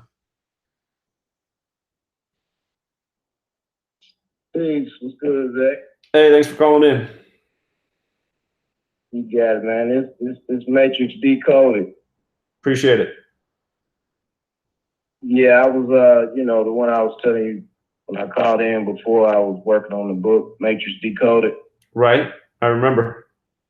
Yeah, I'm still working on it, but I just wanted to chime in, man, and tell you a few things I didn't really get to say the last time and kind of put some of this puzzle piece together here with the gematria, codes and the effects. What we're talking about with the organic and inorganic is kind of like a template that's being used I would say before I go into that this gematria code stuff is like, to me, it's like a fabric that's being laid out to create an illusion of a reality based off of how we perceive it to be. You see what I'm saying? Versus, or irregardless of what it really is. So what happens is, using that, and I believe hypnosis or hypnotic, influences and, things of that nature is causing us to continue to go through this particular kind of cycle and be held in bondage under what I'm looking at to, in the inorganic side, to refer to as the AI, the artificial intelligence. something that's may be controlled by even an extraterrestrial. But just to get right down to it, I think first of all, the first solution to this is understanding the duality, which will be us, the organic or the human, versus the inorganic artificial intelligence that has set up or has been set up as a systematic approach to creating these codes and dictating our reality. See what I'm saying? Mm-hmm. And in order to first break away from that, we need to get back to not necessarily politics in the sense of like what we see on TV and that kind of thing, because we know we see fake news, we know everything is being scripted, blah, blah, blah. But I think if we could get down to some of those TV stations, radio stations, and get a hold to these people and get some control of what is being put out there, especially the frequency that, that first of all needs to change too. But in a nutshell, we could get kind of a control mechanism on what's going on, what's being put out there, and how everything is being shaped and evolved or whatever. So with that, how to break away. First, we need to understand there's different kinds of laws. There's an organic law and inorganic law. Same template. See what I'm saying? And with that, we're saying as us perceiving to be these American people every day who have to go to work to do what?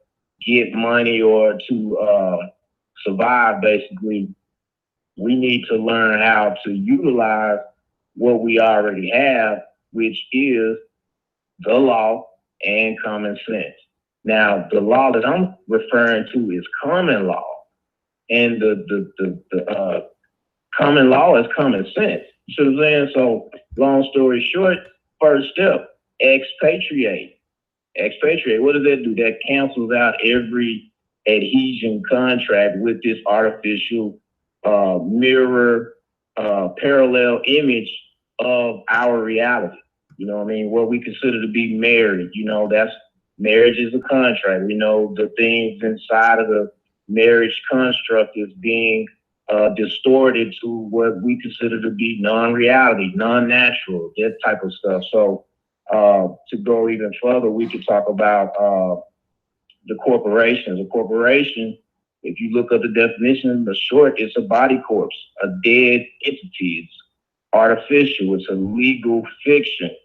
A legal fiction doesn't exist. So right there, it shows you we are not living in reality. We are perpetuating the matrix, perpetuating this Gematria code by continuing to allow the AI system to govern and dictate our realities. So what you've done is crack the code that what we would have to do is use that and turn it around and reprogram not only ourselves, but our reality. See what I'm saying? After you expatriate, claim your identity. Identity is nationality. I just wanted to put that out there. Once you claim your nationality, we take a new affirmation. Those who have already took a public affirmation or oath, you know what I mean, to be public servants and stuff like that under the lodge and stuff, you won't be able to do it unless you violate that code, that oath, you know what I mean, and rescind it or whatever the case may be. But once that's done in these republics, all 50 republics, now we got control. We're getting a part of a mechanism of control, which is sovereignty. You know what I mean? And long story short, to get back to the money, we got to understand what real money is. The money at this point is your signature. I got company now. But yeah, I just wanted to put that out there, bro. I appreciate it, Zach, and the other call. I think it was Derek. Yeah. Yeah, Derek's here. All right. Yeah, I appreciate it. And that's all I wanted to say. Y'all got the floor. All right. Thanks, caller. You make great points. You have a good night.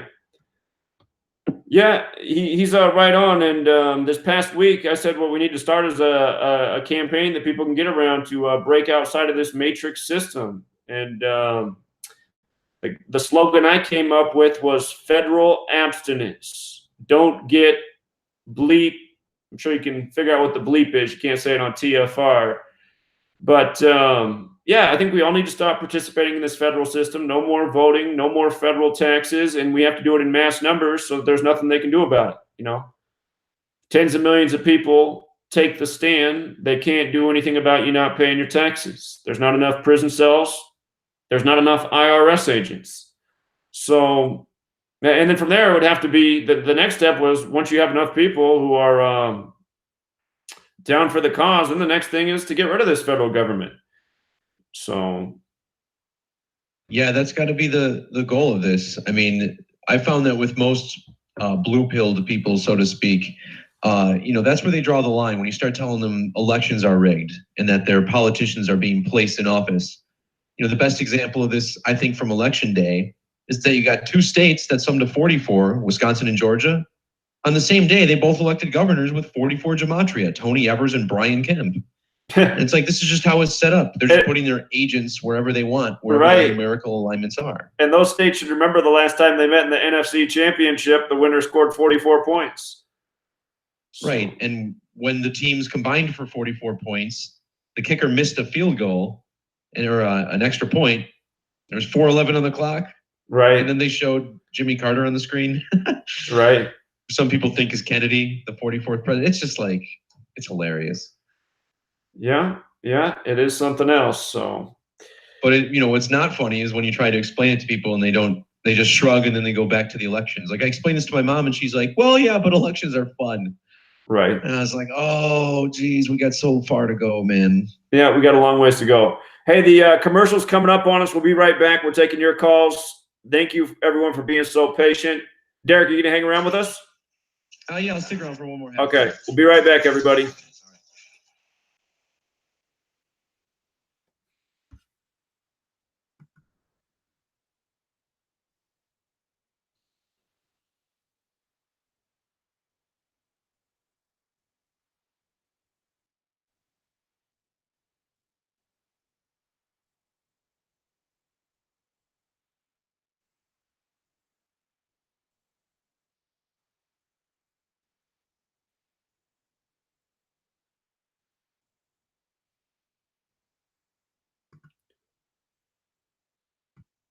Okay, we got about 2.5 minutes for the commercial break. I am looking at the YouTube chat, seeing if anybody's got any good questions there. I see somebody wrote alien invasion in caps. I don't know about that.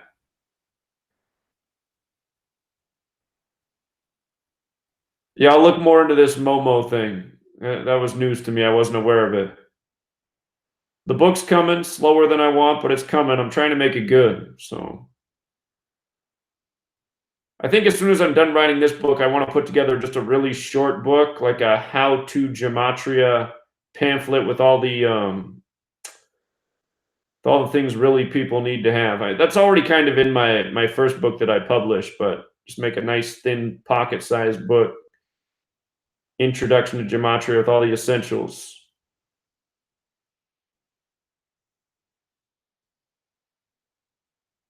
I haven't really been following the Bryce Harper thing. Where's my man Austin in the chat? I hope Austin's feeling better. I see somebody talking about Austin right now. Austin was feeling down this week. He was trying to share this knowledge with his friends and family, and they weren't having it. Which is the same reality for most of us. Weekly segment with the sync guy, huh?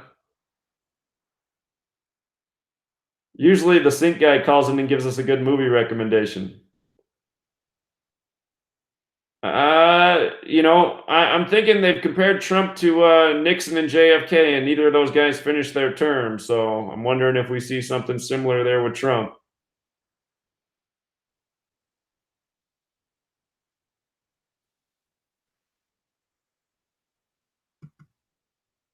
Let's see. We got about 40 seconds till the commercial break ends. I don't know about aliens. I mean, they could be real. They could not be. I keep an open mind to most things. I've never seen any aliens, but just because I haven't seen them doesn't mean they're not real. Thanks for picking up the book. Appreciate it. I saw some people did some super chats too. thank you very much. Appreciate that as well. Appreciate the generosity.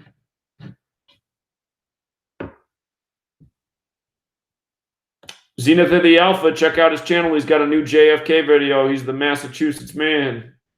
Zenith of the Alpha, everybody.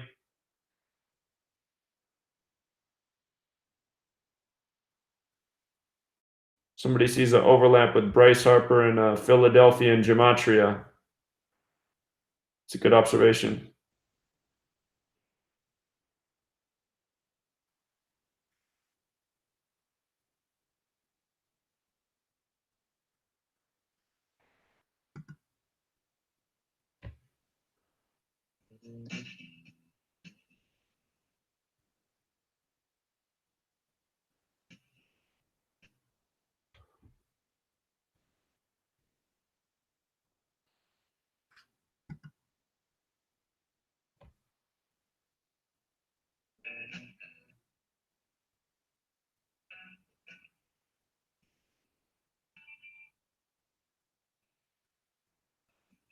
All right, we're back. True Secrets, the midway point. We got Derek here co-hosting. A lot of people have been waiting on hold for a long time, so I'm going to go out to the call board. Want to get through all these calls, people who've been patiently waiting. If you guys can keep your call right to the point, hit me with your best thought, your best question. That'll help the flow of the show. So let's go out to Cortez. How are you? Hey guys, name's Cody. What's up, Zach? What's up, Derek? What's up, man? What's up? I hear echo. Hold on. Kind of weird. All right, now it's gone. Okay. Yeah. So interesting little stream here so far. Lots of insight, lots of ideas. I purchased your book and converted it to a physical copy because for some reason digital just doesn't work well with my eyes. I get that. So, and you know, it's nice to have something to have in my hand and hold and, you know, physically deal with. But I was wondering, I'm not sure if the people that I got the physical copy from or if I missed something, but were the pages not numbered? I wasn't sure. I'm not sure in the PDF document. Were the pages not numbered or? I didn't number the pages because it was a PDF document, so it just automatically gives you a number in the PDF reader. I should have done that though for people who wanted to print it. I did put up a second edition, and it does have numbers on the pages. So for people who want that numbered page, get in touch with me. It is available. All right, cool. Yeah. I thought that was just maybe an inside thing to like to study, you know, because I started handwriting the page numbers in as I was going along. There you go. And I haven't made it too far along, but you know, I'm taking notes as I go because there's a wealth of information. It's a lot to take in. Yeah, the Momo thing, I looked that up in the Gematrinator and it came to 56. I don't know if the news, the 56th day was just a couple days ago. I don't know if that made the headlines. I think that was Monday. Might have been. It would have been 2 days ago, so yeah, Monday. Yeah, Monday, yeah. It might have shown up. But yeah, I started hearing about that too on YouTube. And, you know, the platform, YouTube itself, it seems like they're trying to find a way to just completely censor it to where it may be like not free anymore, to where you have to pay for it and then it'll be censored and eventually it'll just dissolve into just clickbait BS of people doing stupid shit. And I mean, the majority of it is, that's what it is right now. And you know, hopefully you might have some backup plans. There are other platforms out there that are available right now that people do use, and they have servers in different countries. Like Spreaker is one. I listened to a guy on there. and he used to be a YouTuber, but he completely got off YouTube because he just didn't want to deal with, you know, the platform itself, because in reality, you know, you're on a platform that you're against. You know what I mean? It's like the people that own YouTube are the powers that be, to an extent, and the voice is getting quieter as we move forward, as knowledge gets expanded and people start waking up. Yeah, my channel has been as squashed as ever recently over the last few weeks. Nobody's getting alerts. The view counts are freezing, which they didn't used to do. It's definitely bad now. I mean, I know that my videos are being kept out of the search algorithms. Yeah, that's another thing too, is the notification bell doesn't come up on, even though on your page, Zach, I have it marked to be notified. I missed some of your videos. So yeah, something's off a little bit. And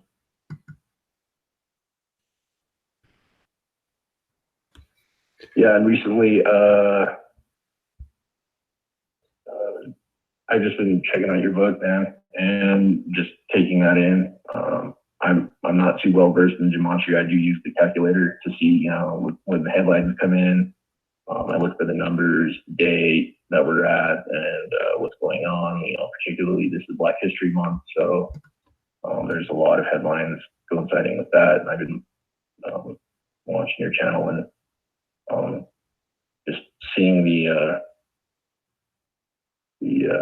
similarities there. And you know, as a human being, ever since 9/11 happened, I always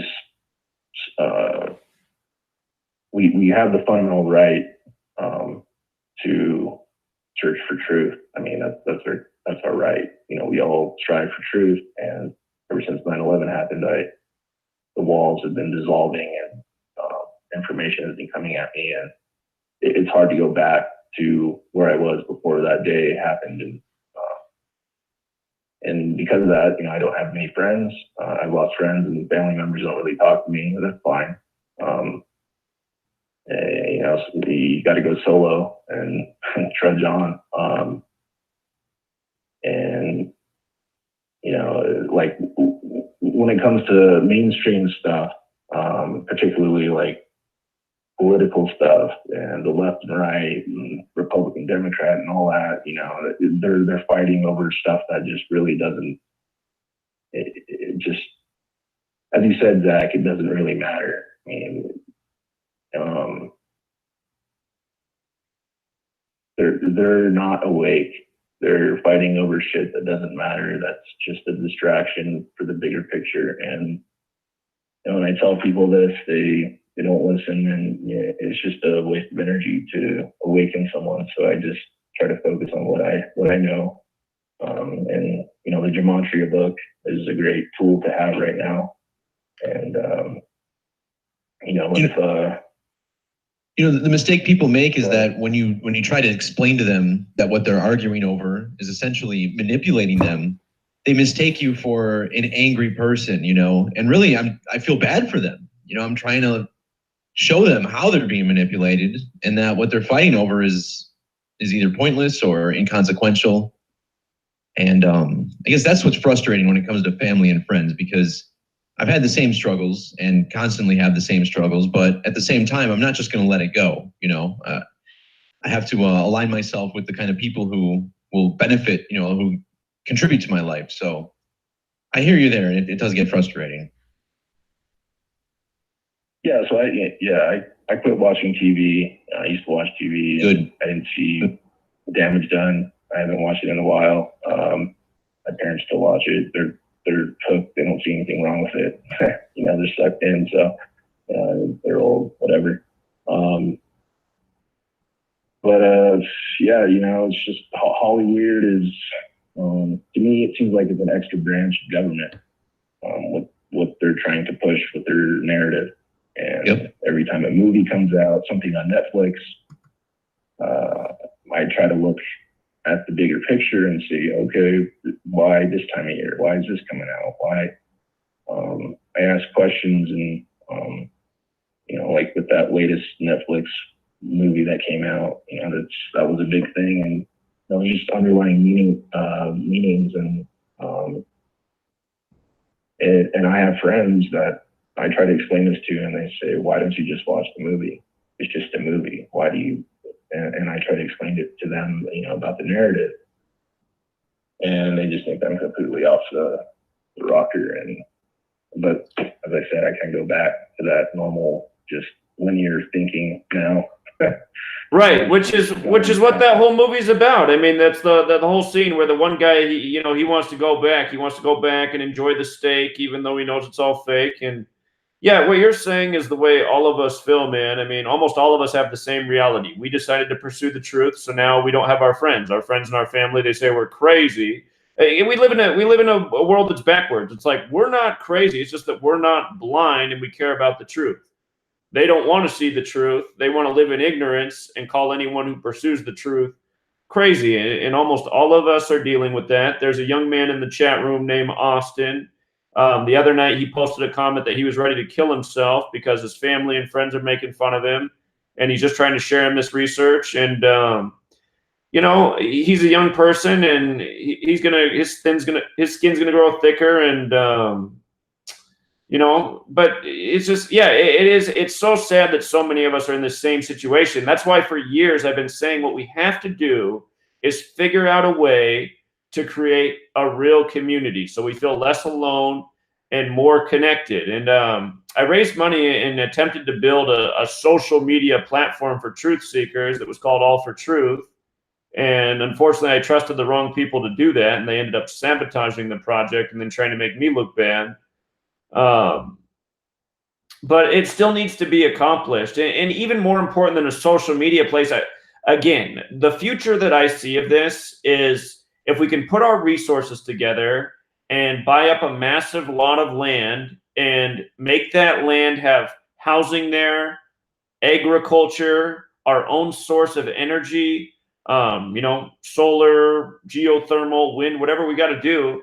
If we could create this independent community so that we didn't have to be relying on the matrix anymore, we'd have our own shelter, we'd have our own energy, we'd have our own food, we'd be in a community of people who care about truth, we wouldn't feel so alone. I just feel that that's what has to happen. If somebody can successfully establish that community and make it a model, then other people can replicate it in other places. And eventually in time, hopefully these communities that would be established in different places would learn to work together as well and help bring about the change we want to see in the world. So I see the only future for people like us is to figure out how to achieve that, and also to convince more people. See, that's the thing. I think if we did establish that and people saw it and said, wow, those people, they have community, they got good organic food, they're not having to go out and slave for wages anymore. I think that would become appealing to more people who maybe don't even care about the truth right now. And they'd be like, man, I think I want to be a part of that. I don't feel like I have community in my life, and I hate my slave job. So, because until that happens, what we all essentially are is a bunch of isolated people trying to do our thing, trying to wake up other people, and feeling more and more isolated by the day for doing it. So I appreciate you calling in, caller, and sorry that you're going through what the rest of us are going through, but just remember you're not alone. And if we keep our minds focused, we'll eventually go ahead. Can I say something real quick? Yeah. All right. So yeah, just, I think the biggest problem is that people have with seeking truth is that buffer zone of fear of everything that they've learned up to that point in their life. When they're shown truth, all that knowledge that they've learned up until that point has been a lie, and they don't want to believe it. Right. Exactly. Yeah. It's ultimately cowardice. It's ultimately that all of these people are cowardly. And that's just what it is. So stay strong, caller. I appreciate your voice. So thanks. Yeah, you have a good day, man. Thanks, guys. Take care. Yeah, you too. All right, let's keep it moving because we got so many people on hold. Caller, I let that guy go way longer than I wanted to, but, you know, I was just feeling his pain. You know, he's alone in the world. He wants to talk to some like-minded people. But really, if you guys can come out and bang out this call in a minute or two, it'll really help with the flow because there's a lot of people been waiting patiently. Richmond, California, what's up? Hey, how's it going, Jack? Hey, man.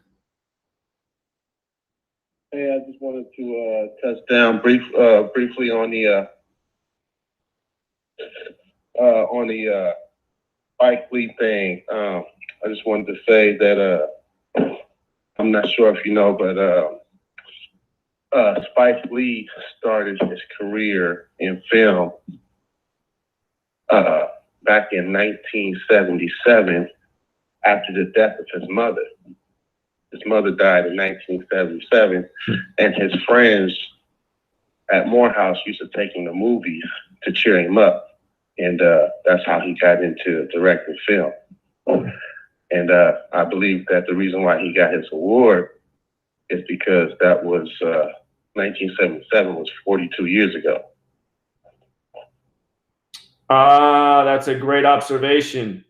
That's a great observation. That's very good. Also, it was the 91st edition of the awards. His full name equals 91. Do the Right Thing equals 91, which he even got into his speech, his most remembered movie, and Black Klansman equals 91. So it's the 42 thing's brilliant. I didn't catch that. Plus the 91st edition of the awards, no doubt he had to wait this long for these reasons. So great work.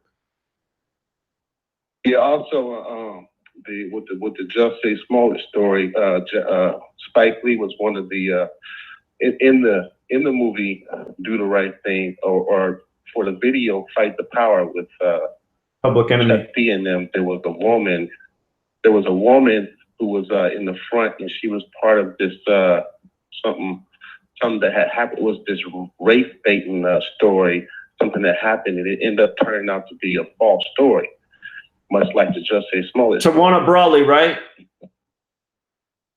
Yes, Tawana Brawley. Yes, that was her name. Yes, that was ended up being a hoax story, but it was a hoax, a race baiting situation. You know, because the movie Do the Right Thing, and she was, in the front of the video and everything. Also, Joseph Smollett, he's got 6 siblings, and all of their names start with the letter J. So there's a total of 7 of them, all names starting with the letter J.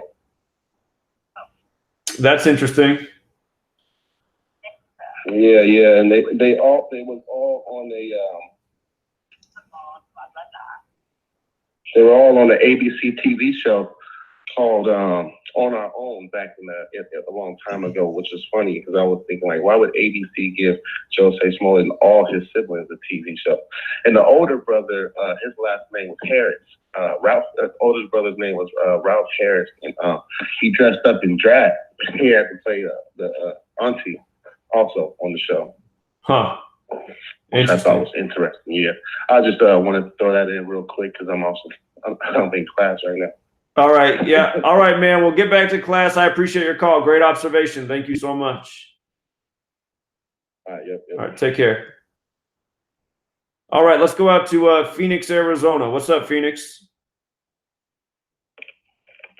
Hello? Hello. Hello. Hey, what up, Zach? What's on your Can mind? you hear me? Yeah, you're loud and clear. All right, yeah.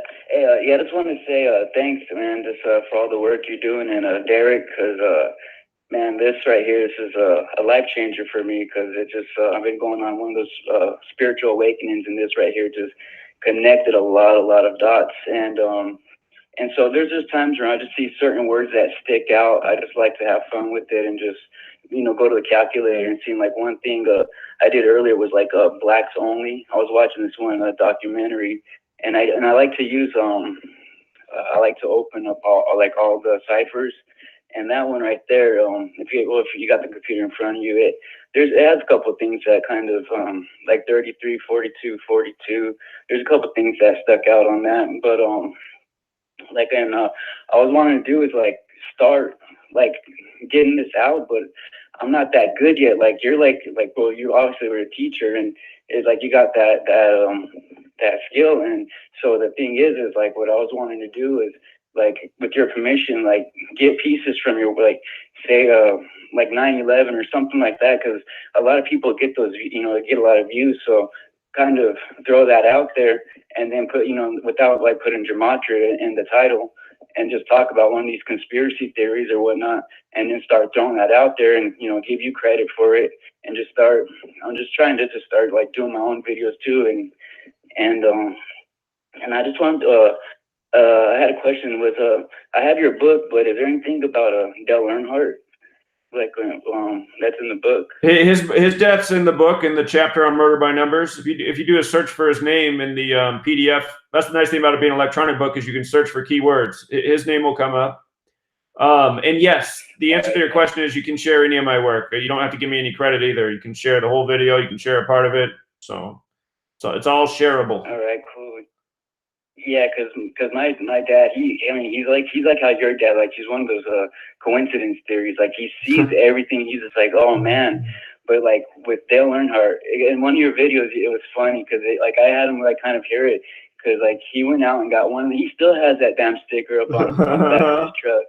But it's just like it was just so funny. Like he, like, you know, it hit him. So like so I was like, all right, you know, I'm gonna like get to it and show him, hopefully that, you know, that would open his eyes, because yeah, this stuff right here, it's not just conspiracy theories. I feel like I feel like it goes like with astrology too. I'm starting to get into that, so I can't really like speak too much on that, but it's just a lot of things it's just connecting the dots, man. And the thing is I know it's like it's all a show. It's like the thing how I take it on it is like how they say, like how people don't invite vampires or demons, don't invite them in to, you know, to drain your energy. And I see like the news anchors, like it's like an anagram for the archon and anchor, and like you're channeling in to lower your energy. So that's how I kind of see it. So I just ignore all that. And the thing is yeah, I was locked up in Arizona State Prison, and I remember a lot of guys came from Yuma, and they said DMX was in there, that he put on a concert. And I was locked up like with Louis Sharp. He played for the Cardinals, and with the Amari Stoudemire's brother, and also that dude that causes helicopter crashes. I know that was a big old thing, but so I know these people. Well, those people are getting locked up, but I don't know if it's just really confusing, because it's like for show, but like Bill Cosby, I don't know if he's really in or not, but like DMX, I know he was really in there back in 2011. So I'm like, what's your take on that? You think they're really in there, or? Well, I mean, you just told us you got evidence that they're in there in some cases, and like you said, I think sometimes yeah, and probably other times not. So yeah. Yeah, it's just crazy. I just get confused on it. It's just like lately, it's just a lot of these numbers has been popping up, and it's just when they pop up, I try to pay attention now, be more aware of what I'm thinking or what I'm doing at the time, and it's like taking me somewhere. And I just have a crazy story. The other day, there's a thing for Pat Tillman for Pat's Run, and I remember I was like, oh, and I asked my dad, I was like, what number was he? You know, the ASC was like 42. And I was like, oh, I was like, you know what, I'm gonna go do some homework and see if I could dig up something. And I came back, and that was my intentions. And without even thinking, I opened up your book, and sometimes I just do like a random flick through it, and I landed on a page, and it was 303, like 33, but I didn't even see that. It said something about addiction in the United States with heroin.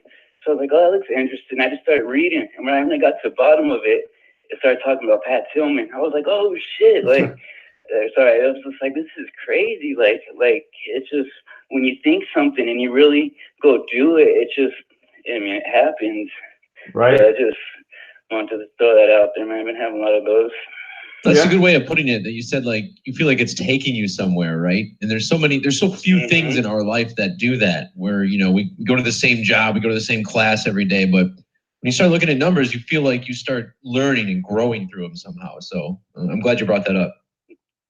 Yeah, and they're patterns, and it's like lately when I've been having these ideas of videos, because I've been through like a lot, like with addiction, like, so, you know, I started wanting to like do videos, and when I have certain things on my mind, like 333 will pop up, or like, and I'm like, whoa, and I'm like, I'm starting to pay attention, and it's always when I'm having these certain ideas, and it's just like, because like with like I just want to get videos out just to help people, just to you know, to help, you know, awaken them, or to stay out of prison, or just to, with this stuff right here, just to see what's really going on. And you know, I want to get out, like, kratom really, if anybody's listening, like having struggle. I know that stuff, they say it's addicting, but you know, I just want to make videos to help people. And it's just whenever I get these ideas, these numbers just keep coming at me like crazy. So I'm like, all right, I'm on the right path here. I'm just listening to it, you know. Well, maybe keep a journal. Keep a journal of what you've been experiencing, and then do a video about that, about the organic side. That could be cool because people are really into the organic side. Yep. Yeah, definitely. Yeah, I've been taking notes here. Like every time, like right now, I got like your name with little things scribbled down here. So like every time I'm doing them, I'm just writing. And it's just I don't care for views or yeah, I want views, but I don't care for like the popularity. I just want to just help people. And this right here, man, this right here connects the dots with so many things, and it's just it's crazy. And I just can't believe people don't see it. Like at first I was like, okay, this is kind of I was like, not a coincidence, but it's kind of crazy. But then once it's just the same pattern, and it's just the, you know, 4 base ciphers, but it's the same thing, and it's just like, and you know, the weeks and the days and hours, and it's just like, this is too much, man. This no coincidence. Exactly. You said it. Hey, we're going to commercial right now. Great call, man. Appreciate your voice. You have a good rest of your day. All right, no problem. Thank you, Take man. care, man. Thank you. All right, we'll be right back, everybody. Thanks for having me on again tonight, Zach. Yeah, take care, Derek. Thanks, brother. All right, guys. All right, see you, man.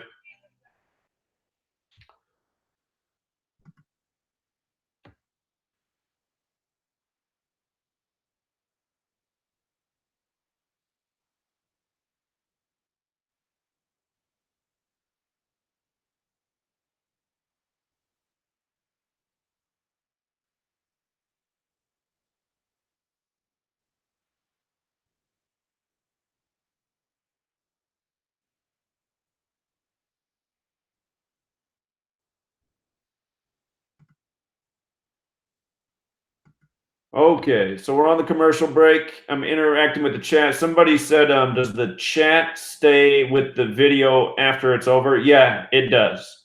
If you check the video as soon as it's finished, it probably won't show the chat, but if you come back 30 minutes later or so, the chat should be there. And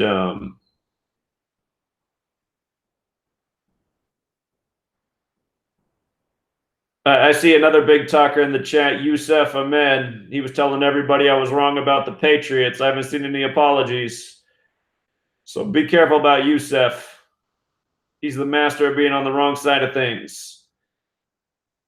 Yeah, I would love to do a book tour, but I mean, it takes resources. And last time I tried to raise money for a book tour, the fundraiser got frozen, and then 20 different shills made a video, said I was running for president.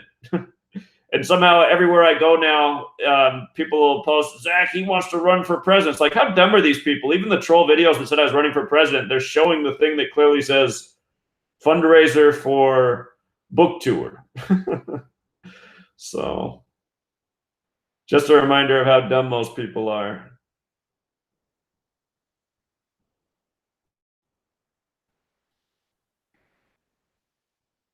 Yeah, Youssef is suspect to me, man. I know he's on my Patreon sometimes, but he's always just like spouting off the opposite opinion and never apologizing for it. So sorry, man. I pay attention, Youssef. Manifest. That's the isn't that the there's something about 47 in that. That's the plane time travel show. Again, Time 47.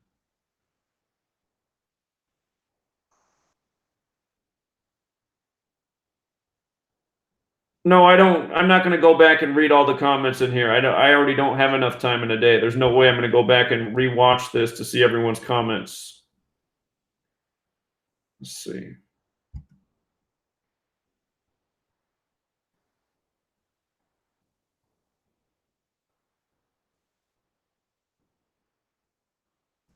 Yeah, you're right. Why is Youssef a mod? He's not anymore. He's not anymore. So anyway.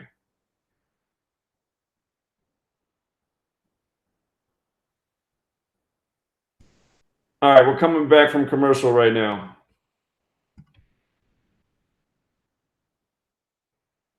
This is Truth Frequency Radio.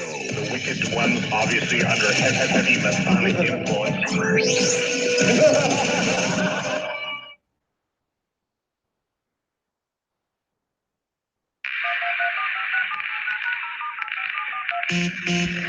Condition orange. Condition orange. Situation Delta in effect. Please enter your agent number now, followed by the hash key.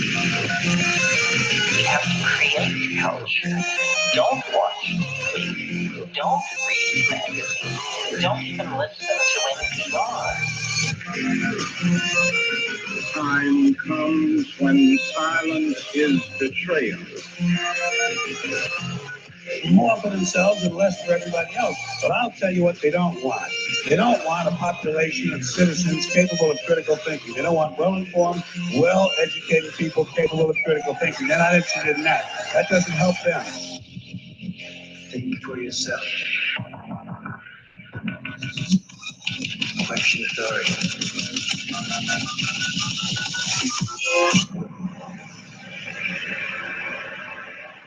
This code has been compromised.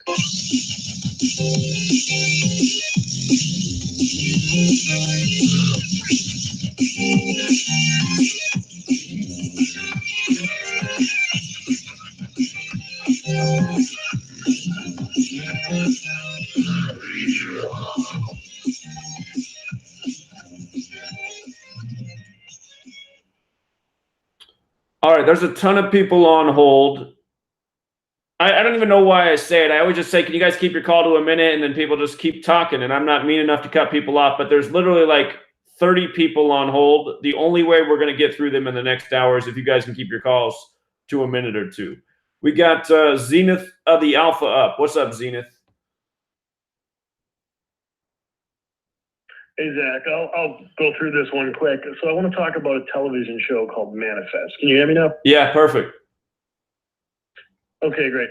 So Manifest, it's brought to you by, in part by Robert Zemeckis. He was partly in charge of Back to the Future. Anyway, so that show, Manifest, is very much by the numbers.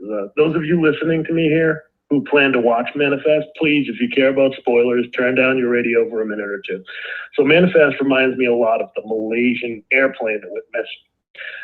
At the start of the first episode of Manifest, a group of people who are waiting to board their plane, Montego Air flight number 537. It turns out that flight number 537 was overbooked, so folks were offered an incentive to switch to a later flight. That was going to be flight 828. All throughout this first season of Manifest, the number 828 is mentioned in various ways, and not just in reference to the flight number. Okay, so in the first episode of Manifest, 828 vanishes in mid-flight, and that airplane didn't return till years later. None of the occupants of 828 aged a single day. From their perspective, the flight only lasted a few hours. One such passenger was a policewoman. When flight 828 mysteriously returned, she discovered to find her mother had died.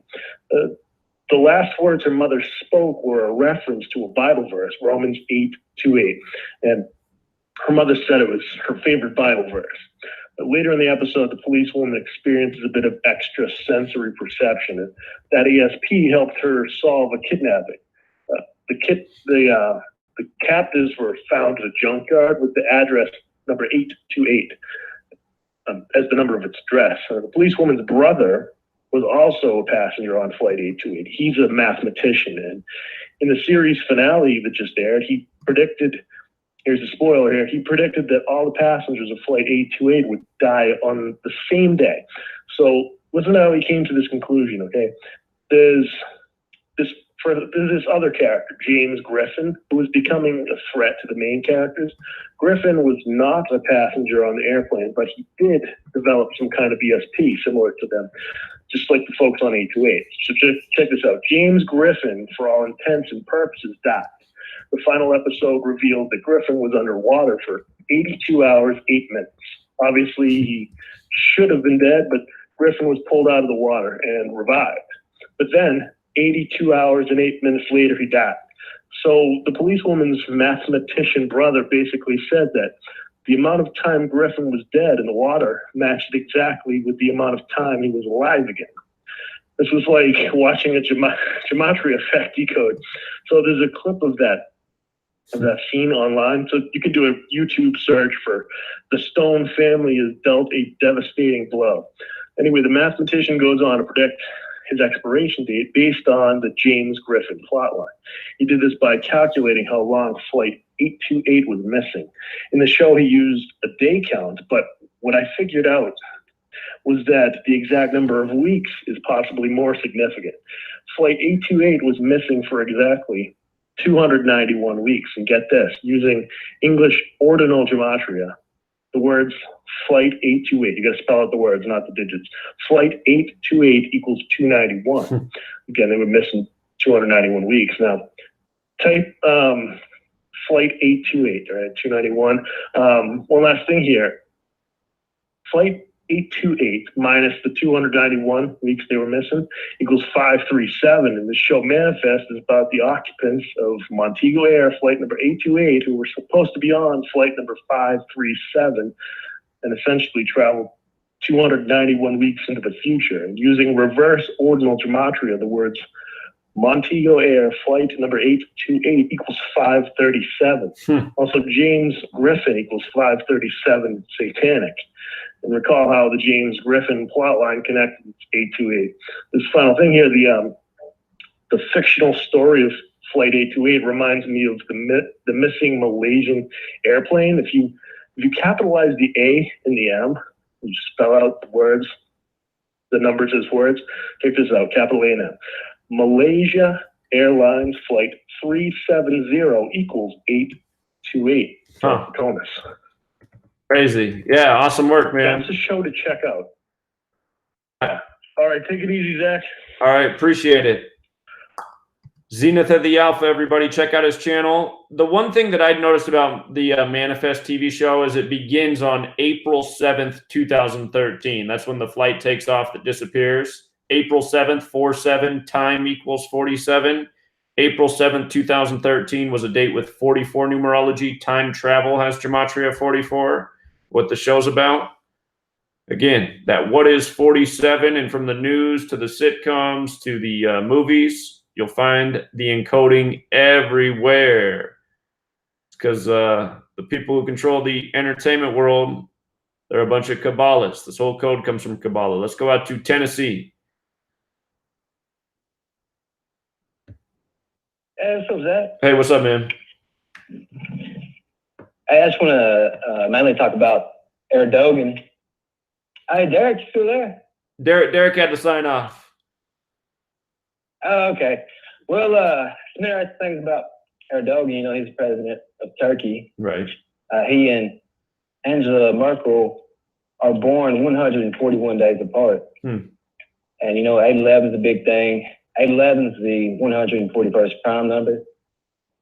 And Brexit will be exactly 141 weeks after the coup attempt in Turkey.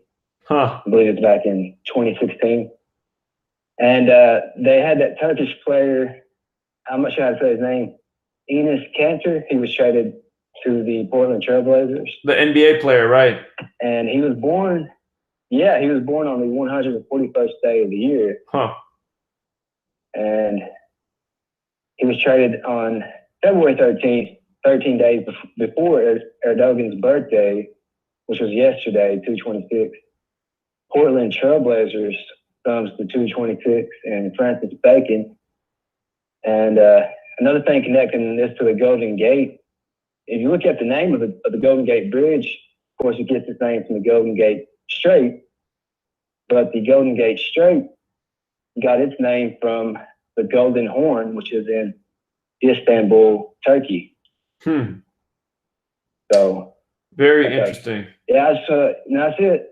Yeah, I just want to keep it short there. Great work as always. Appreciate it, friend. Yep. That's interesting. He got traded to the Portland team on February 13th. That's the 44th day of the year. Portland equals 44. So does Rip City. That's Portland's nickname. Let's go out to Delaware.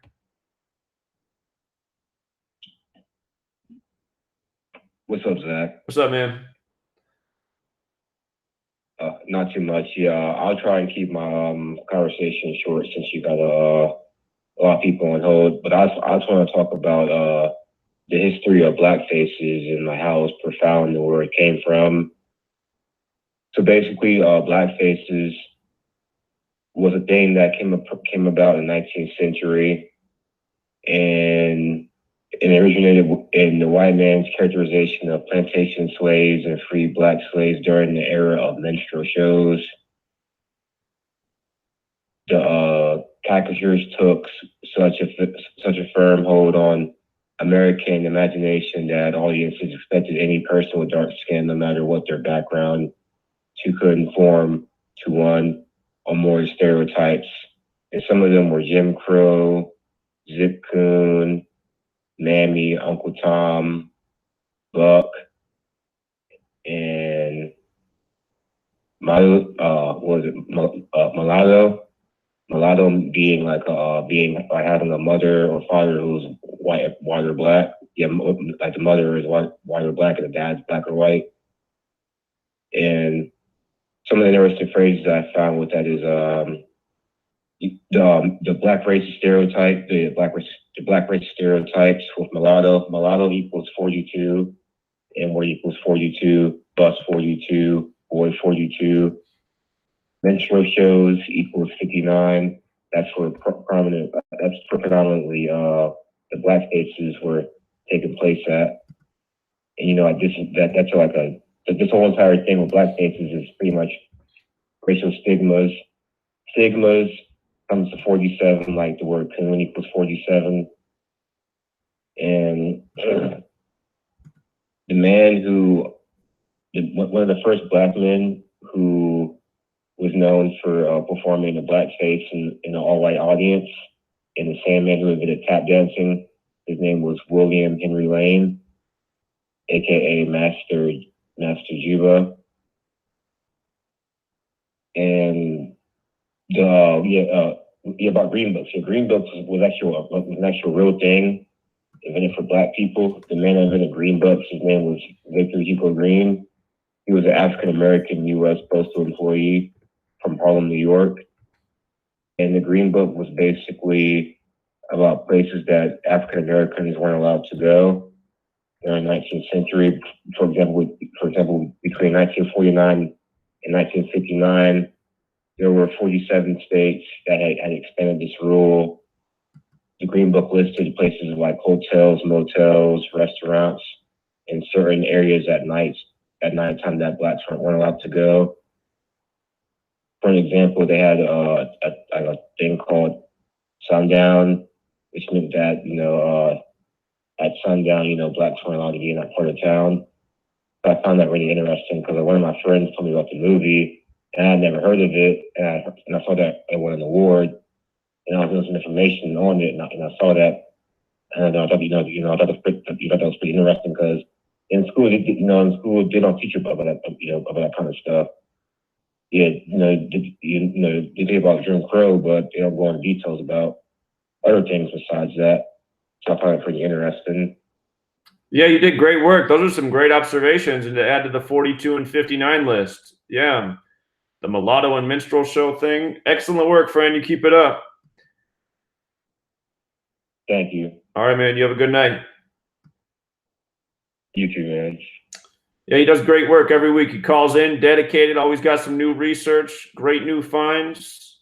Just shows this is how these words have been contrived. Mulatto, Mulatto, it is 42. It's also 102. Type in slavery, type in the N-word. Tell me what you see. I bet you see the same two numbers. Don't forget the Civil War began on the 102nd day of the year. Let's go out to Anaheim. Hello? You're on. What's up, Zach? What's up? So, so I want to present potentially a new cipher, and I know the last thing we need right now is a new cipher, but I think this what I found here is pretty cool. Maybe you would appreciate these observations as well. So I call this the QWERTY cipher, like the layout of our keyboard goes QWERTY and so on. Okay. If you look at your computer right now, and A is the 11th and so on.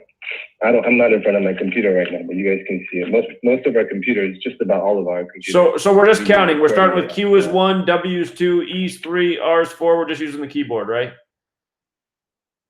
Exactly, yeah. Okay. And so I want to make this quick, but I just want to point out some observations using that cipher. For example, God is 26 in reverse QWERTY. Huh. And 37 in the QWERTY cipher. Pretty interesting. 37 is a very important number. Order is 33 in QWERTY, 60 in reverse QWERTY, just like, it's 60 and 33 in 2 of the 4 base ciphers. Yeshua is 55 in QWERTY. Sandy Hook is 119. The Catholic Church is 223 in QWERTY. Kabbalah is 134 in QWERTY, like Tisha B'Av. Messiah is 88 in QWERTY. Word chaos is 88 in reverse QWERTY. Propaganda is 119 in QWERTY. 156 in reverse QWERTY. 156 is 156 prime is 911. Order out of chaos is 147 in QWERTY, the big government number. Also 222 in reverse QWERTY, just like it is in one of the 4 base ciphers. I think it's reverse ordinal. Donald J. Trump is 159 in both QWERTY and reverse QWERTY, just like Donald Trump is 159 in reverse ordinal. LeBron James is 153 in QWERTY, and he signed a $153 million deal to play for the Lakers. Cleveland is 138 in QWERTY, and that's interesting because Donald Trump had his GOP convention in Cleveland, and Donald Trump equals 138 in ordinal. Tom Brady is 98 in QWERTY, just like it is in ordinal. And remember, Patriots is 98 in reverse ordinal. Tom Brady is also 119 in reverse QWERTY. New York City has a 187 reverse QWERTY gematria, and that's interesting because New York Yankees equals 187. And you've documented before about how there's so many suspicious deaths about with players that have played for the Yankees. They die on December 14th, written out as words as 187 in ordinal.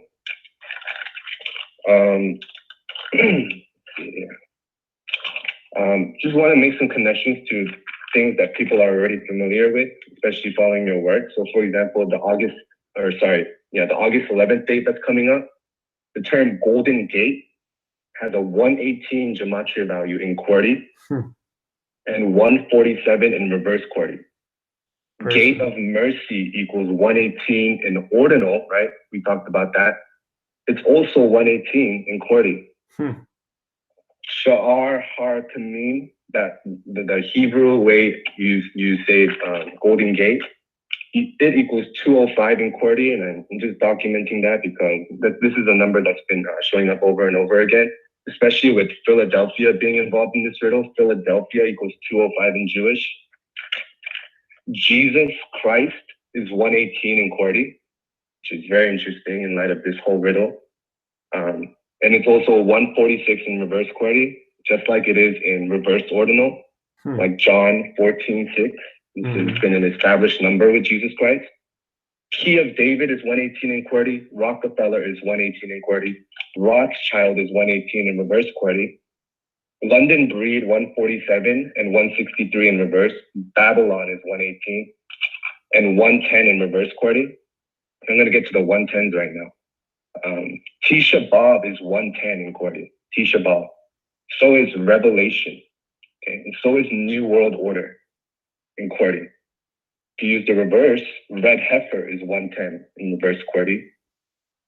The name George H.W. Bush, this is my favorite one, is 126 in QWERTY, and that's a number we've been looking at, and we've been saying, it seems like it's a very special number, but we haven't really gotten to the bottom of why it is.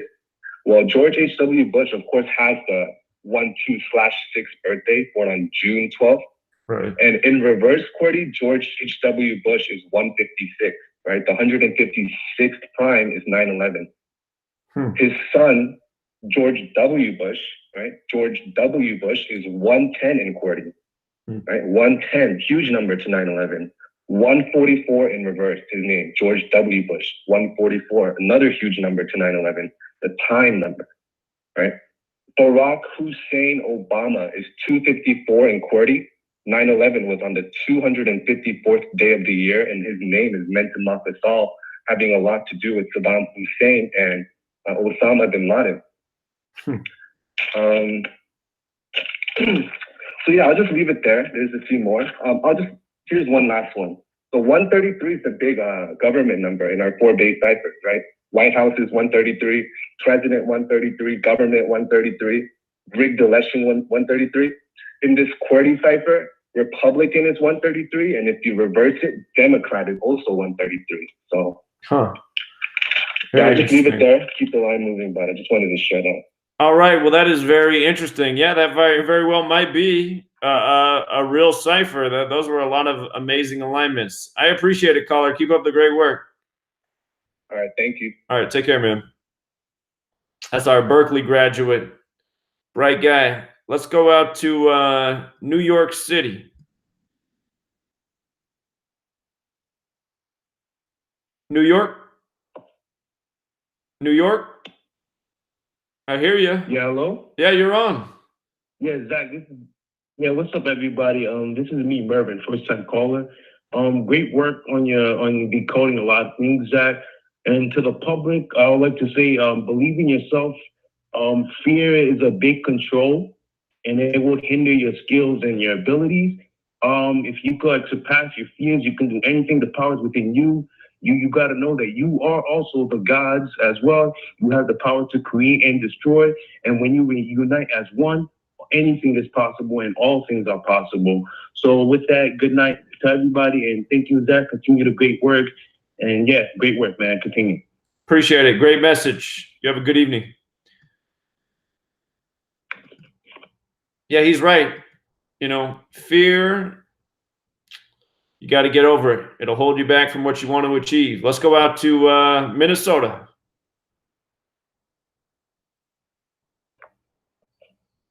All right, Zach, you ready for me? I'm ready.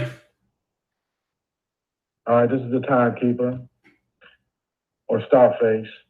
The first thing I wanted to say is how numbers can play a part in your life. My high school basketball number was 15. My college football number was 19.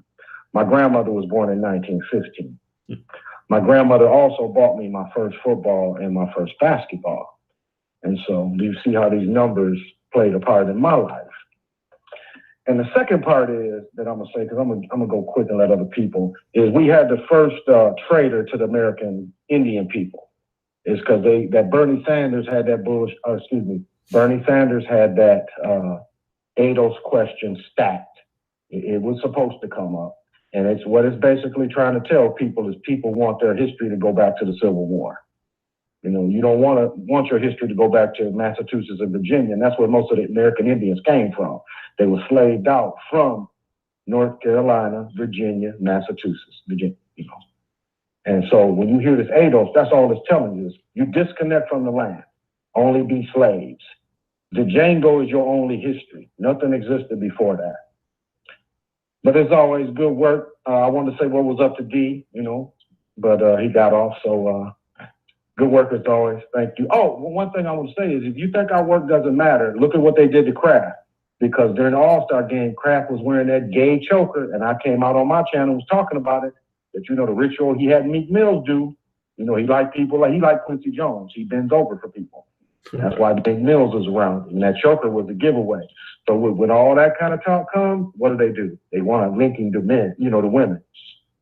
So you caught that. So that's all I have, brother. Thanks a lot. Great observations as always, friend. Thanks for keeping it short. You have a good night. Okay. You too. All right, let's go out to Missouri. Missouri, how are you? Hey, how's it going, Zach? It's going well, thank you. Oh, yeah, this is Rob. I'm a first-time caller. I just got your book. not too long ago, and I've only been watching your videos for 2 or 3 weeks. But I tell you, it really opens your eyes when it comes to when you watch your local news, and all of a sudden, if you want to real quick go to fox2now.com. It's fox2now.com, and just type in Mason family. Okay, this was a murder that happened on October 31st of 2017, and the police actually told her not to tell anybody that it was a homicide. Are you seeing this one I'm talking about right now? Well, they might have just taken it off their front page. You said Mason family, right? Yeah. Okay. So you went to Fox 2 as in number 2. Right. Now. I'm there. I think they just took it off the front page, but I can look it up still. I'll find it. But go ahead. It's okay. Your point still stands. Yeah. Well, of course, their name is, of course, she was 7.5 months pregnant. She was killed on October 31st, of course, Halloween in 2017. And I never would have noticed this before 2 or 3 weeks ago. It would have just went right past me. But of course, seeing that it was the Mason family, and what I just didn't understand was that she was shot in the back of the head, but at the time they didn't know that she had been shot in the back of the head. And the forensic evidence that was collected at the scene, it was later determined that it was in fact a homicide. And her parents, or the police, told her not to tell anybody for a whole year. I mean, there is no way if my daughter, who was pregnant at the time, had gotten killed, that I could have just sat there for a whole year. And I'm not the best at ciphering at this moment, but that case, it just. Oh shit, we're going to commercial break. Sit tight. We'll be right back, everybody.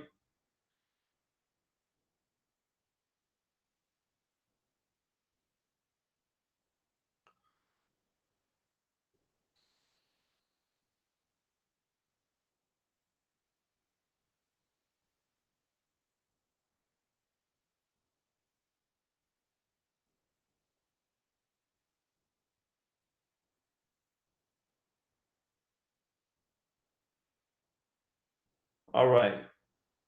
While we're on break, I'll interact with the chat here on YouTube. Let's see.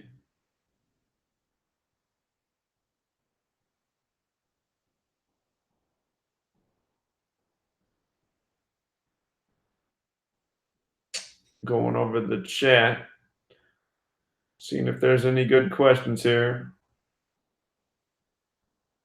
Somebody said keyword Mason family. Yeah, absolutely. When your eyes are open, you realize how much the name Mason shows up in the media. It is very disproportionate. Thanks for the compliment. Yeah, I've typed the whole alphabet. I used to do this stuff before Gematria existed. I used to do it all by hand on paper. I did the whole alphabet and a whole bunch of things by hand. I proved that this whole code was legitimate by hand. I wasn't using any calculators online for the longest time.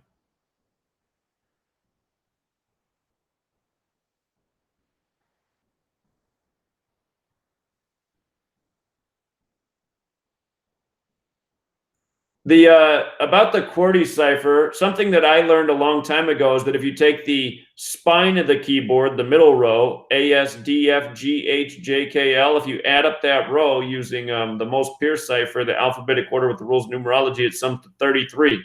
And I thought that was a trip because I was like, that's like the 33 bones in the human vertebrae. So, ping pong table dimensions. I got to find that text message. I did not see it. That Discord, I don't understand how to use the Discord because I'll like get an update for a message and then I'll click on it and there'll be like a bazillion messages and not the one that I just clicked on. I don't get the whole Discord thing. It doesn't make any sense to me. So.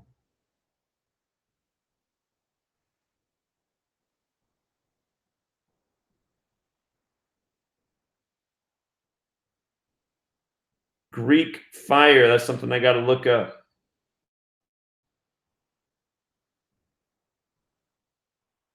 There's a website called Angel Numbers about those repeating triple digits. Look up Angel Numbers. There's a whole website dedicated to that.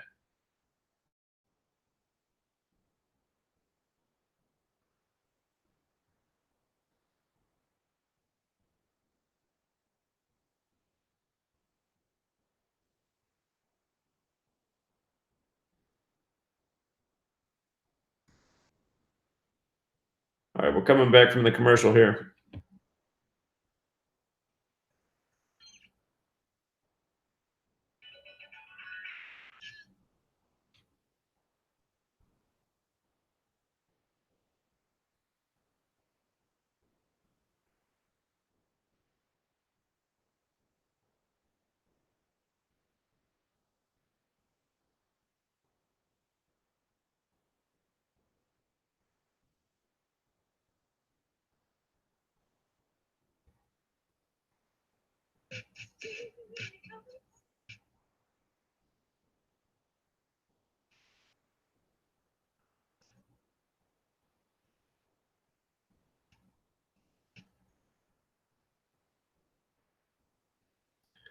We're back. True Secrets, the final half hour. There are a lot of people on hold. If you guys can really do the 1 minute call and just hit us with your best point, we should be able to get through the majority of people.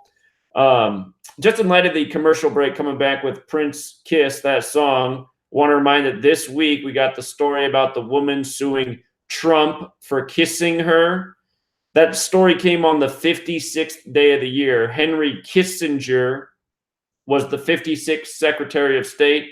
The name of the woman, Ava Johnson, had gematria of 58, just like Kiss, which reminds me of Prince, who had his girlfriend Vanity died before the 58th Grammys, right before his death.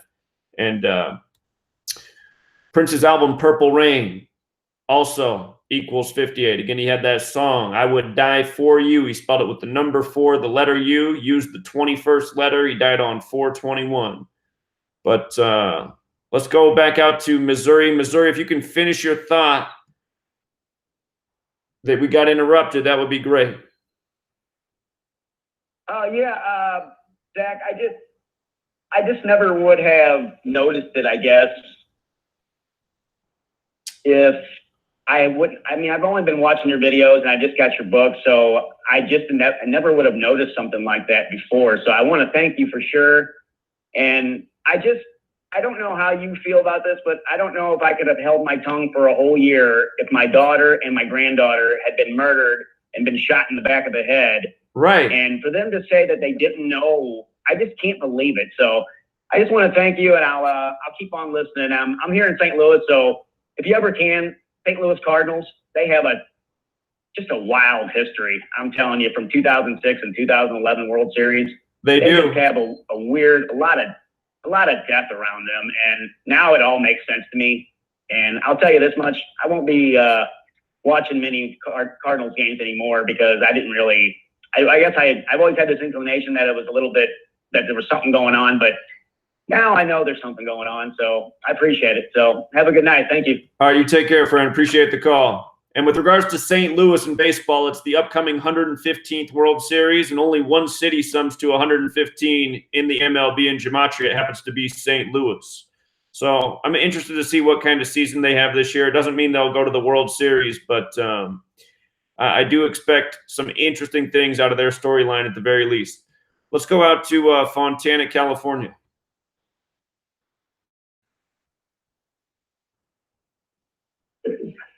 You're on, caller. Hey, Zach, what up, man? It's your boy Truth, man, out here in Fontana. I talked to you like last week, 2 weeks ago.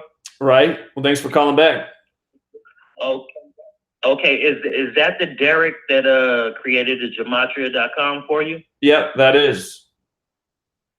Okay. Cause see, the thing you just put out about Tiger and him getting thrown out of the Mayweather party, it's like I believe I'm with you, Zach. Everything you say, the numbers. He had the 42. I believe he said 96. Some other numbers. I'm all with you. But see, I used to be a rapper. My name is Truth, and the dude that's with Tiger, that's my former CEO rapper is Juan G, and I want you to do a thing on him because I know Tiger. It's like weird because of what Derek said and how he feels like everything isn't orchestrated, some things aren't staged, and it's weird because it's like some of these things and your numbers. It seems like the frequencies. We are a frequency. We have electrons in our body. We are electronic. So it's like a way. I don't know if it's just like if your numbers match and his moon match and where it's at and with the day and everything, and then you go out and it's like these things just match up with you, or is it actually staged? Because I could send you a video, or you can just go watch these videos on YouTube. It's like the full video of that night. And after when they was outside and at the truck, see, my homie is Juan G. He wears the rag on his head like Ain't Your Mama. He's been kicking it with Tiger for like the last 9-10 months. And his raps, he's like a clean rapper, and Tiger is who he is, and is he with the Illuminati, the Freemason, and all that. So that's why I want you to do a thing too on Juan G or on Tiger, because I don't know if he might be trying to sacrifice Juan G or some other shit, because I'm a rapper, like I told you. I used to be with him. I'm on the song Rage of the A. I'm on the song Caught Up in the Rapture remix, which was featuring Paris Hilton, but then he did a remix which featured me, Ogu, and Tiana. And so I want you to, check this stuff out, because I seen them arguing at the end of that video. You know what I mean? So I'm like, man, is it really real, or is it staged like Zach said? And then they just acting still and not even letting Juan G know. You feel me? So this is it's a dirty game. And man, I'm just with you, man. And I feel everything, man. So I just want you, if you can, do a thing on my homies Juan G or on Tiger, you know what I mean? Like trapped in together. I don't know what's going on, but I'm trying to look up Juan G right now. Does he spell it Juan space G? No, WON-G. Aha, that's He's the problem. He's a clean rapper. He's been rapping ever since he was like 15. We was almost signed in 2004. He was on Casablanca Records with Tommy Mottola back then. Like that's the same time 50 Cent came out. You know what I mean? And they put him on the record shelves for like, it was like a little bit, couple more dollars than 50 Cent. And it's so many connections. I can go on with you for days about this stuff, man. You know what I mean? And it's just really deep. But I want you to do a thing on him, man, because I don't know what's going on, bro. Okay, I will look into it. I got it up here on my notes. That club he got drug out of it. Tiger got drug out of the 42nd birthday of Floyd Mayweather, and the name of the club, which I missed in my video, was Sunset Room, which even equals 42. So, yeah. And then I saw the media put out the media also put out this image of him getting grabbed by the security, and he's right up by the DJ, and it is his 42nd birthday, but you can clearly see the 42 in the background right above his head as he's getting grabbed by the bouncer. So. Wow. Because I got the inside word that it was it's the mafia guy that Tiger and him deal with, and that's how Tiger been getting his money. And that's why Tiger ain't went all the way under, because he was bankrupt, he was this and that, losing all these cars and shit. But see, it's a mafia guy, it's a lot of stuff you probably don't know, Zach, but is the one that was giving him the money and then keeping him afloat. So anyway, he was supposedly arguing with him inside the club. You know what I mean? And that's how he got thrown out. But it's just really weird, because then at the end, like I told you, Tiger and his brother with the blonde hair, I don't know if it's his brother or the stepbrother, the one that was supposedly dating Amber Rose, and then Amber Rose let him go. So he was arguing with Juan at the end, him and Tiger. So I'm like, man, they some really actors, and they not letting him know, or this was really real, like your boy Derek said. Hey, the other question I got, since you know Juan G, I just doing his name in my head real quick, just with the alphabetic order. Personally, I'm on his album. So did he choose that name for himself, or was that name given to him? Well, his real name is Wanji Bruni. I see that. It's like spelled a little bit different. Right. But he spells it WON-G. Right. Wanji. He's the Haiti boy. So that's what I mean. Did he always wears a rag on it. Did he choose that name with that spelling that he uses for his rap name, or was it given to him? That's what I don't know, Zach, because see, I only met him in like 2002. Okay. I'm on his album. You feel me? I'm on track number 15. My name is Truth. Got it. I just want to know that. I'm on the Rage of the Age album. All right, I'm going to look into all of it. I got it up here. I got all the notes. I just want to know that because the name sums to 59 with the alphabetic order, like Negro, like slave, like blues, like Rasta. And then February, and History Month ends in the 59th day. Right. And then they did that on the 223, you know what I mean? And I think that was actually the 53rd day of the year, which we just ended out the 53rd Super Bowl. You know what I mean? This is a lot of stuff, Zach, so I need you to really intervene on this. All right, I'm going to check it out. I appreciate the heads up, and it's good to talk to somebody who's at least halfway in the know. I also, a lot of this stuff, see, I also knew Johnny J. Johnny J was Tupac's producer. He was Mexican. He got killed in the LA County jail. They made him call home and act like it was a suicide. And then hours later, he got killed. Right. Which was also, I know Big Psych, which Big Psych was connected to Tupac and all that. And, you know, that's how I met all these people, through Wanji. And then Big Psych is another one that got killed. Right. While Tupac is still living. Right. Tupac ain't dead. He ain't never got shot the first time, and you know what I mean? None of this. Right. Yeah, I've covered these other people's deaths. All these deaths are synced up too. Yeah, a lot of these deaths are in my book. So, caller, I really appreciate it, man. You have great information. I gotta get that book. I don't even need that book to believe you. I already know you, but I need the book because I want to support you. Well, I appreciate that. That means a lot. Thank you. Much love. All right, friend. You have a good night. Much love, Zach. Call us back soon. You got great info. You too, Zach. All right, you take care, man. Every weekend, one. Oh, I didn't mean to cut you off, man. But do call us back. I really appreciate you. You got good information. We got to keep it moving because we're almost out of show. What's up, Hayward, California?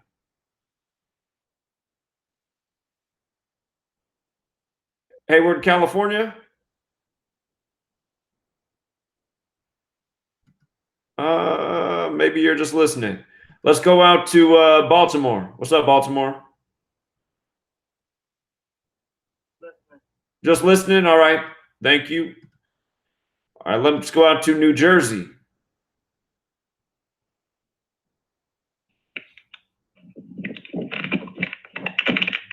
New Jersey? New Jersey, you just listening? Hello. Yeah, you're on. You hear me? Yeah, I hear you. Yeah, peace. What's on your mind? Peace, you hear me? Yeah, I hear you. Yeah, page 22 of your book. Is that a typo? Well, what's on page 22? Tell me. Talk about pie? Pie? Okay. Yeah, I'm getting broken up, but do you hear me? I hear you. Yeah, you talk about, it says division, diving, something like that, but I don't have it offhand. Is that a typo or is that you being funny? I gotta look at what's on page 22. I'm gonna check it out to see if there's a typo. Oh, yeah. I'm from New York. There's a lot of teachers over here, but your work is pretty on point. Well, I appreciate it. It might be a typo if it doesn't look right. I wasn't trying to be funny, so maybe there is a typo there. I'm gonna go look at page 22 once we get off. Well, I got the book. Well, thank you very much. All right, have a good evening. All right, yeah, you too. Take care. All right, let's go out to Princeton. Oh, we got back-to-back New Jersey callers. Another New Jersey. What's up, New Jersey? Hello. Hello, you're on. Yeah, you're on. Yeah, Zach, this is Fred. How you doing? What's up, Fred? Oh, not much. I love your book, by the way. It's great. I know it does have a few typos in it, but that's not a big deal. It doesn't really prevent me from reading it. There's a lot of other great works out there that have typos, including Manly P. Hall's book. I got that. It has a lot of typos in it, but it doesn't really bother me. Yeah, I got a lot of things, but I'll be brief and let you talk about which ones spark your interest. I wanted to just mention, you put in like weapons, like 9mm, 357 Magnum, 44 Magnum, Colt 45. You put in things like that into the calculator. You get some interesting results from that. Also, porno stars' names. Wonder if you ever looked at any of that. Just watching a really good podcast or YouTube video on the TV show The Prisoner. I don't know if you're familiar with that show. It came out in the late 60s. Actor named Patrick McGowan put it together. And just wonder if you look at some of the codes in his name and the date the show was released, as well as the the name of the show and some of the episodes. He goes through, the actor actually goes through it, some of the scripts for some of the shows. A lot of it has to do with what's happening globally right now. So it was like a little bit of letting the cat out of the bag. I don't know if he's with the global elite or just had the foresight to see what was going on in the world, but he was definitely on point. Talking about how individuality is just being totally suppressed in our society, and basically the one world order is basically a satanic, communistic ideology, which has been going around. It's not something new. It's been going for eons, thousands of years, if not longer. But also the name The Prisoner, issues like we're living in like a prison planet, or alternatively, bringing to the next topic, which I want to mention, was like, have you looked at like the words simulation, simulacra, simulacron? Have you looked at any of the theories out there that we could be living as like we're in a virtual reality game, so to speak, that this life that we're here on the planet is basically a simulation? I don't know if you've looked at anything like that. Have you looked at that at all? I haven't done a lot of analysis on those words, but that's a good idea. I'll do that. So yeah, I'm just trying to give you some ideas going forward as things to look into. But what I like to bring to the table here is like, I love your work, but I try to mix in other things too. Like I read a lot of David Icke and Michael Tessarion's work. I'm a big follower of that. Also, some of the other people in the truth movement, like Mark Passio, Max Egan. I don't know what you thought of those people, if you follow any of their work, if you get into any of that stuff at all. Yeah, I think all of them do good work and make good points. Absolutely. Caller, I appreciate all the thoughts you're bringing to the table. There's just so many people waiting and we're running out of show. Real quick, what you said about porn, the word porn equals 63. I pointed out at the beginning of this year, or last year before the NFL season began, there was the story about Jimmy Garoppolo going out to dinner with a porn star. Her name summed to 63. And I said, look at what's going on right now. Jimmy Garoppolo's out to dinner with a porn star, and he's talking mess about Tom Brady. And I said, just remember, when Tom Brady's 6-3 in Super Bowls, don't forget this story. So I'm sure there's a lot of different things encoded in porn star names, but that's just an example of a porn star who has name gematria that corresponds with the word porn, and how she was used in a riddle for Tom Brady's rigged Super Bowl that he just got. So, right. And like getting back to your book for a second, I'd love to see, like, I haven't read the whole thing yet, but obviously, from the back, I didn't see any like appendix. It had like just like a brief synopsis of what these numbers represent as a reference sheet that we could go to. Maybe you could put it up, or have the guy does the world's greatest gematria calculator, have it on his webpage or something, just like as a reference. So like, like if there's a number that kept coming up in like if I did my name or my birthday or something like that, that I could reference. And also, do you ever look at like the gematria of your name and birthday, stuff like that? Like if you have like a relationship with someone, do you ever like try to plug it in and see if there's compatibility? Like, have you read the last chapter of my book yet? Have you read the last chapter? No, I haven't got it. Aha, see, I knew the answer to that already. You read the last chapter. That's what it's all about. Okay. Yeah. All right, man. I appreciate it. And your thing about I'm just going to answer this. How do we know it's like organic and what's being created by the people pulling the strings? How do we make that determination? Is there a way to do that? Well, we know what's organic for us. When you're looking at the media, I guess when you look at the media, to me, it's like, well, you can tell how obviously contrived some of these stories are. Like what I just said with the whole Jimmy Garoppolo, him going out to dinner with the porn star whose name's 63 and talking mess about Brady. I mean, when you understand how they're rigging the sports games and doing this, you can see that that's not organic, it's contrived. When you look at your own life and you realize like, wow, I mean, I didn't mean for this to happen. I mean, that's the obvious organic side. So I maintain that the things in the media are being contrived. What's that? Just if it's coming through the media, it's contrived. Just day after day, it's obvious that they're syncing up the news stories, you know. But what's happening in our own lives is organic. So that's the way I pretty much break it down. Let's say I pick up my girlfriend after working out or something, and I drive around. We do a bunch of stuff, and then I drop her off where I picked her up from, and I look at my odometer, and it's like 227, like pi. What does that mean?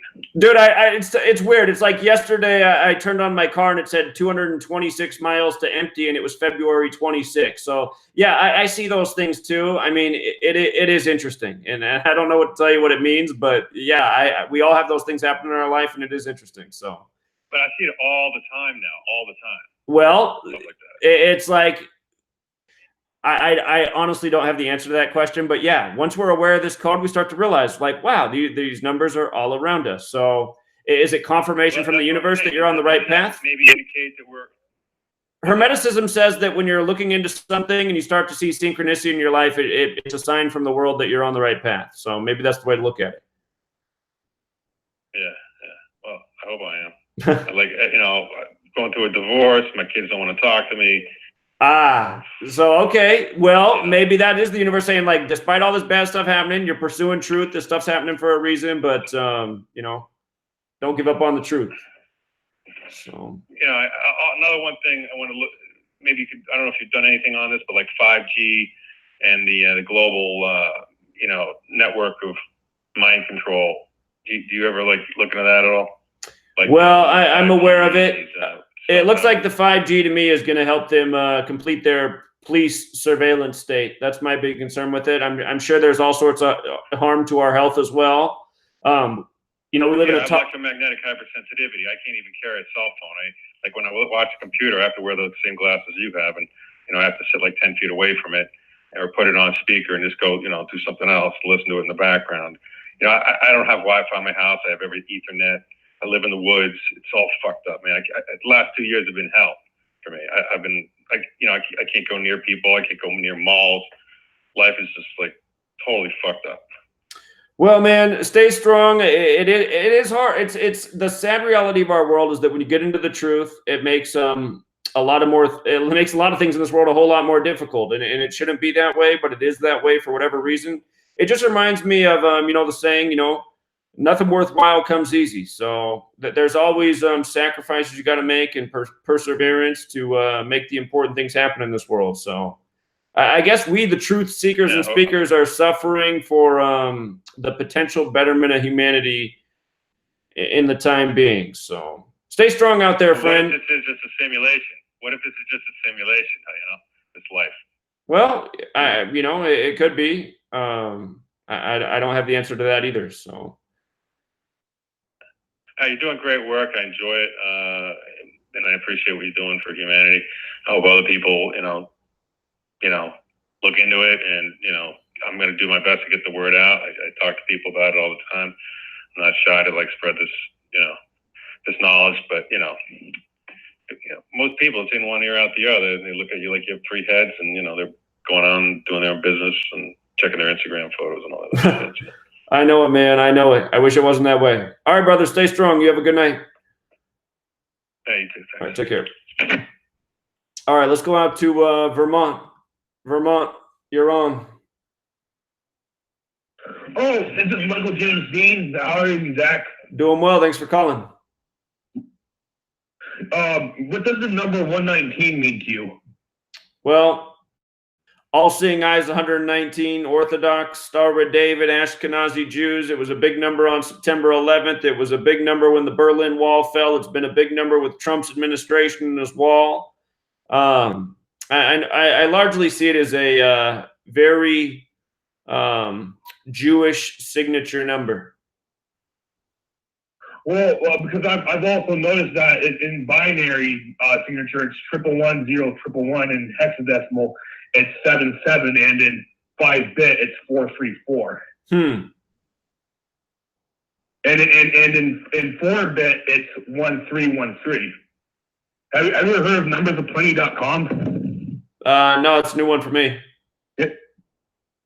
Numbersofplenty.com. Yeah, it's www.numbersofplenty.com. Anyway, I just thought I'd bring that up.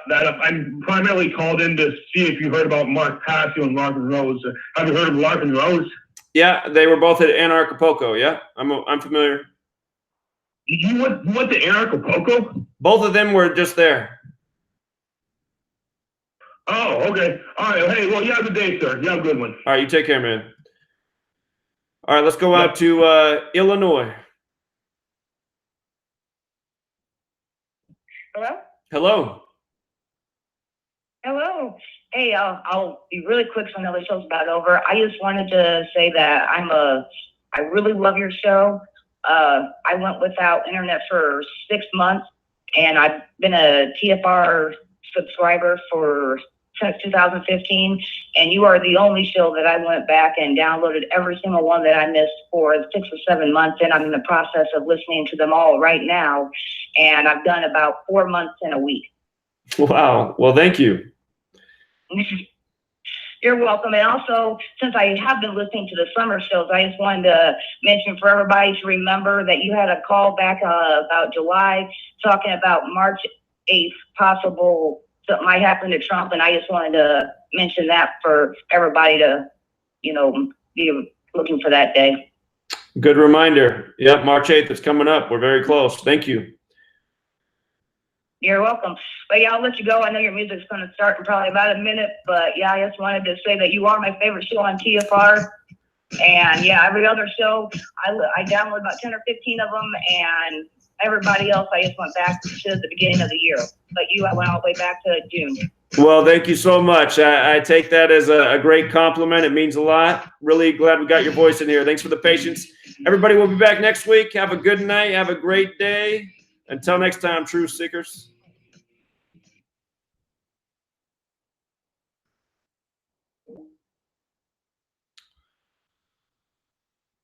All right. Well, that is the end of the show, but I am still on the YouTube live stream. Apologies to everyone who was on hold that I didn't get to. There were over 20 people on the list. It's so hard because I every week I get frustrated because I ask people if they can keep it to a minute, hit me with the best point, and I mean, I know what's going on. These people who get through the line, I mean, we all can relate. You hear what these people are saying. It's just like they're going through a hard time in their life. They care about the truth. They're losing their loved ones. They're going through a divorce. They don't have any friends anymore. So they want to talk, and I don't want to be some asshole who just hangs up on them like, okay, sorry, I'm moving on to the next caller. Your minute's up. But it's like, I'm sure there were 20 people on hold who are in a similar situation who waited over an hour and they really wanted to get on. So,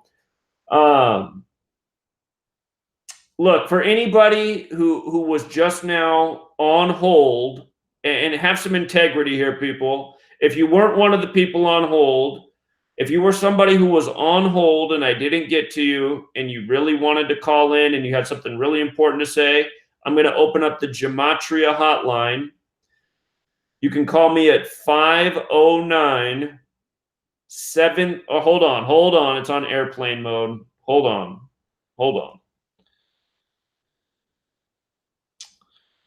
Okay.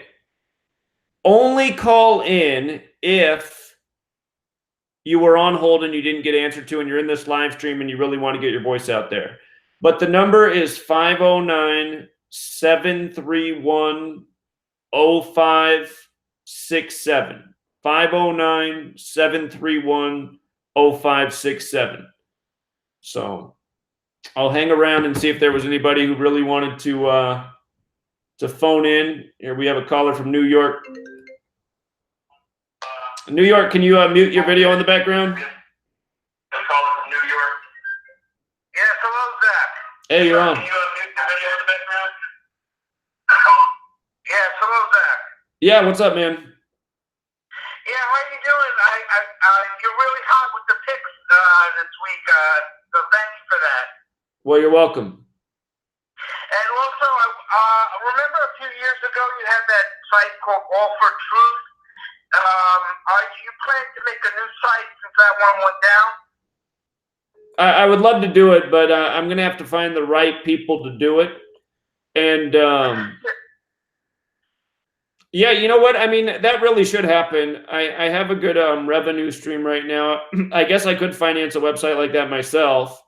If there's anybody out there, well, God, I got to go about this a different way. I did this. This is the same way I did it last time. If there's anybody out there that wants to help, and then next thing I know, some guy reached out, wants to help, and really he's just here to sabotage the whole thing. So it's hard to find the right people in this world. I mean, there's just so many snakes in the grass. But yeah, it needs to happen, and more so than build a website, I really just want to create a community. So yeah, I definitely, yeah, that's what I feel. I really, I think you're great. I think people commenting great. You're just great. You do like maybe local meetups. I like look on meetup.com and there's like nothing for like truth seekers and things like that. So I'm hoping maybe I'll create something or through this. And, that'll be great. Just to be able to like do some meetups, get a few drinks, smoke a little weed, with some truth seekers, and really work together. absolutely, yeah, I have the same vision as you. So yeah, I was part of We Are Change because I'm in New York, and we would be down passing flyers for 9/11 Truth, but that's kind of died down in like the last couple of years. But I try to, we always get together on 9/11, but it used to be like 6-7 years ago, it'd be like every Saturday there'd be people there, but they kind of redid the whole area, so it's like hard to put posters out and everything. So. But I'm always sharing your work, and there was something else I'm trying to remember.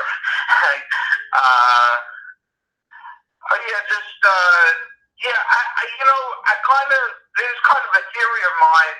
I don't know, like I think the games are definitely manipulated, but it seems like almost too much. It seems like there has to be an organic element to it as well.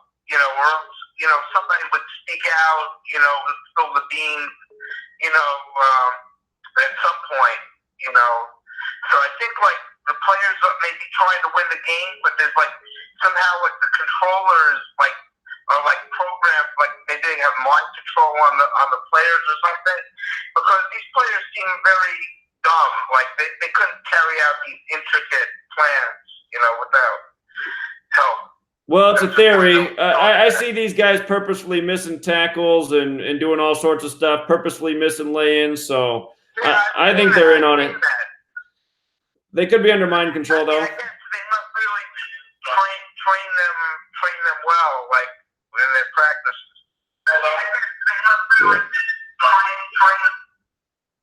Oh, something happened there to your call. Oh yeah, I just I don't know. I'm a little. Don't worry about it, Zach. But yeah, I don't want to take up if other people want to talk. That's great. But I'm just happy to reach you, and I look forward to maybe if you do the social media thing, I'll be down for that.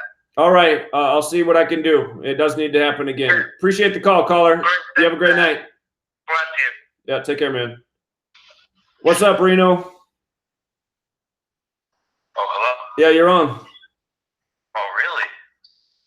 There we go. I've been trying to call in like all night, but I've been on hold. But my name is Va Yeager, and I'm actually calling from West Jordan, Utah. And growing up here in Utah, it's pretty heavy with the Mormon and Masonic influence here. And I was actually doing some research into the current LDS prophet, and his name is Russell M. Nelson. His daughter passed away earlier this year of cancer. She died on what's it called, January 11th, and she died losing a battle to cancer. And we all know how cancer equals 44. Cancer is a kill number 2 and stuff.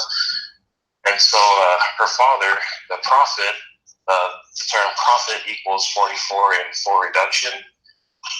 She was also born in Washington, D.C., and we all know about the Masonic influences that come out of Washington, D.C. She died at the age of 67 years old, and the term Mormon Masonry equals 67 in 4 reduction. Her name, let's see.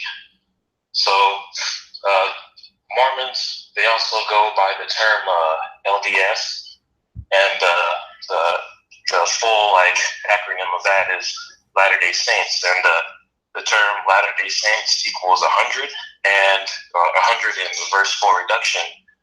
But she died, or I'm sorry, not she died. She was born on the date with numerology of 100. So she was born April 5th in 1951. So 4 times 5 times 5 times 1, you get 100. And so, there's a lot of parallels between his daughter Wendy and, him as a prophet, and, Mormon and Masonic ties and influences, because, I being raised Mormon, I read your book and I saw that Joseph Smith, when he talked to Angel Moroni, there's 181 days left in the year, and 181 is the 26th prime number, I believe. And so, just to see that, see how it was perfectly orchestrated for, this guy to build his religion around all of this is pretty insane to me. And so, I discovered your work about a year ago. I saw your video about the Minnesota Miracle and Alabama winning the national championship last year, and that started to open my eyes, just because I grew up playing football. I love sports, and I never thought that they could ever be scripted until I saw those videos. So, Caller, you still there? yeah, I really appreciate the knowledge that you've been putting out to everyone that's been watching you for the last 6 or so years now, right? Yeah, it's going on about 6 years. Well, you're very welcome. And about that whole cancer 44 thing, Joseph Smith was also killed in the year 1844. So, yeah, in Carthage jail. Right. Yep. And he was doing the Masonic signal for help before he died too. Huh. Yeah. Yeah. It's funny because in one of his diaries, he openly admits to being a Freemason, and he rose to the sublime degree within a day. And so, it's how is it that everyone that is LDS, and especially converts, because it's such a convincing story, a boy who was so confused about the religion around him, ask questions to God, and God says, none of these are true. This is the true church that you have to go and restore. And, this dude just so happens to rise to the sublime degree in a day. There's just so much that I see about, the kind of life I was raised around, and, it's crazy to me. And, me being, so I'm Samoan. I'm full-blooded Samoan. I'm a first-generation American in my family, and, I seeing Tua Tagovailoa in the national spotlight for winning the national championship. I was hella attached to that until I see how he was perfectly planted there to win. Number 13, his name, it has exactly 13 letters in it. It's what the hell? How did people pick everyone so perfectly? People say that there's absolutely no time for someone to take to do all the math for these people and these words and these names in so many different ways. But it's that's a small way of thinking when it comes to the people that run this world. They got all the time in the world to do whatever they want. Absolutely. So why wouldn't they just sit there and, punch all these numbers in? Why wouldn't they sit there and rig all these games? And, you know, it's for their entertainment just to laugh at us. And it makes me mad. And, you know, I sent you an email a while ago. My email, you'll see it. It's about how my little sister, I got her to Gematria, and her teacher was trying to basically censor her about the subject. She wanted to write a book report about your book that I showed her, and so she read it. She's a very logical thinker, and she got on the train like almost maybe 2 months after I showed her. And so, you know, she was trying to tell her high school teacher about the subject. She was trying to explain how your book, like, you tried to get it published so many times and it didn't come out that way. And so he was like, oh, well, you know, it sounds like a book of pure conspiracy theories, and since it's not published, I can't take it seriously in my classroom in this curriculum. And, you know, I was just like, holy crap, dude, like, that's, like, I can't believe the people that are supposed to be teaching these young minds are so close-minded themselves when it comes to that. Or, you know, since they're teachers, since they went to school to get that degree, they were planted there, like they're a part of the system to keep everyone down, to keep these kids, like, constantly, like, obeying authority figures and not, like, rationally thinking about some things. And so, you know, I won't take up any more time because, you know, I was waiting for everyone else. And, you know, this is my first time calling in, too, by the way. And you can expect me to call in and put a lot more, you know, thoughts and whatnot out there for you to see and for everyone else to see. So, yeah, it's Va Yeager is the name. So if you guys ever hear me out on here, just, you know, say what's up, you know, Talofa and whatnot. So y'all got us on one brother and me. All right, friend. Well, I really appreciate your call. Lots of good information, and I look forward to the next time we hear from you. You have a good night. All right, God bless. All right, yeah, you too, man. Take care. What's up, caller? Caller, you're on. Yeah, you're on. Oh, hey, this is Paul right here. Yeah, what's up? I wanted to, you know, call and tell you something about 58 that I found out today. You know, 271 is the 58 prime number, and when you spell out the word 1776, it equals 271. Okay. Now, in that year, one of the most important books written that year was Adam Smith's The Wealth of Nations. It has 271 reverse ordinal gematria. Huh. Okay? And now his publisher was the same publisher of Johnson's Dictionary, a man named William Strayhorn. And he was friends with Benjamin Franklin. And Benjamin Franklin wrote William Strayhorn a letter on July 5th, 1775. July 5th, 1775. And in the letter, he broke off their friendship, said, "You are now my enemy." And that was 1 year and a day to July 4th, 1776. Okay? Now stay with me here. Now, July 5th, 75, 271 reverse ordinal gematria. And the term world reverse currency, which has to do with finance, the wealth of nations, 271 English ordinal gematria. So you can see, you know, there's some stacking up here of, you know, prime numbers, you know, and 58. And here's something else here. Benjamin Franklin, his name equals 153 in regular, you know, ordinal gematria.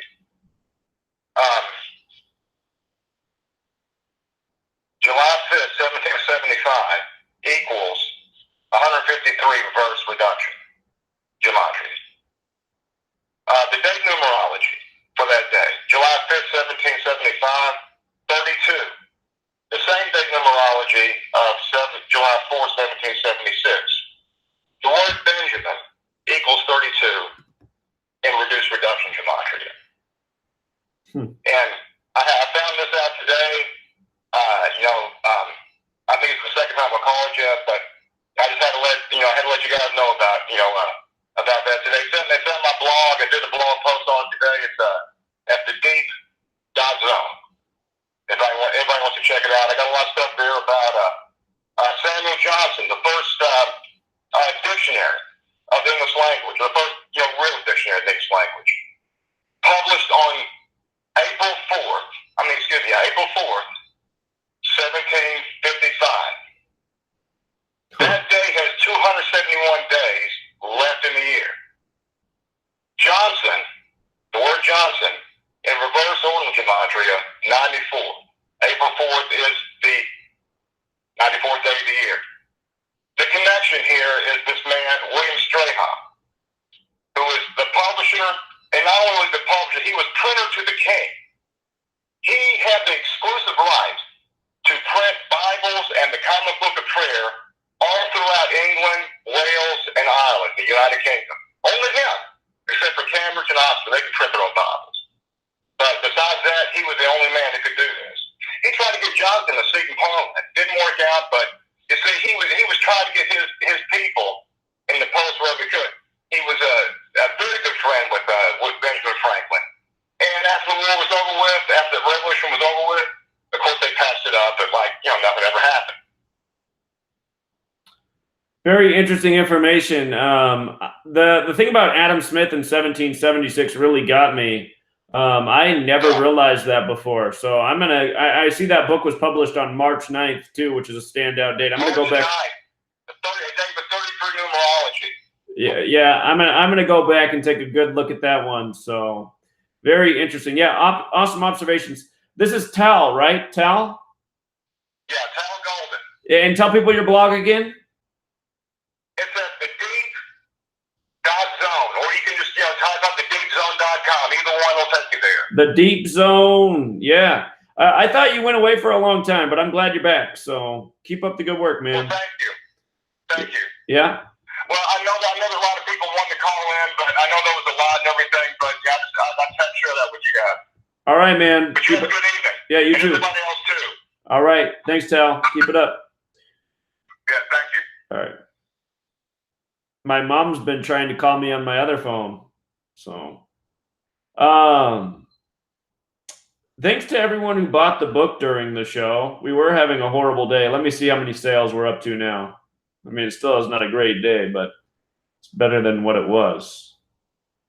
Yeah, we sold 10 books during the show, so not bad. Not bad. The line's open if anybody else wants to call in. Otherwise, I'm happy to call it a night. I mean, this has been my day right here, parked in front of the computer. So, doing a lot of content on Patreon every day. Still not done with the book yet. The book is supposed to be done, but I'm just not happy with it yet. So I'm going to keep crafting it until it's where it needs to be. And the caller who said earlier, can you put together an index of numbers for numbers and meaningful associations? In the book that I wrote, there's certain numbers where I talk about the significance of those numbers. The reason I'm hesitant to make an index of numbers and word associations is because what this study's more about is finding numbers that have relationships and matching numerical values. And, again, like for example, using the alphabetic order, Jesus, cross, Messiah, gospel, parables, they all sum to 74. Words that all have relationship, perfect matching numbers. But at the same time, what else is associated with 74? Killing. I guess in a way, it kind of does fit in. Jesus is remembered for his murder, and the cross is a symbol of his killing. But the point I'm really trying to make is, there's certain groups of words that have a number association, but then there's also other words that have that number association that don't fit in with the group, but they might fit in with another group. So, to me, it's better to just understand the study and how to decode and then put the pieces of the puzzle together as they come. So Somebody said, "What's up with your orange glasses?" It's to protect the blue light because my eyes have been feeling like they're burned up.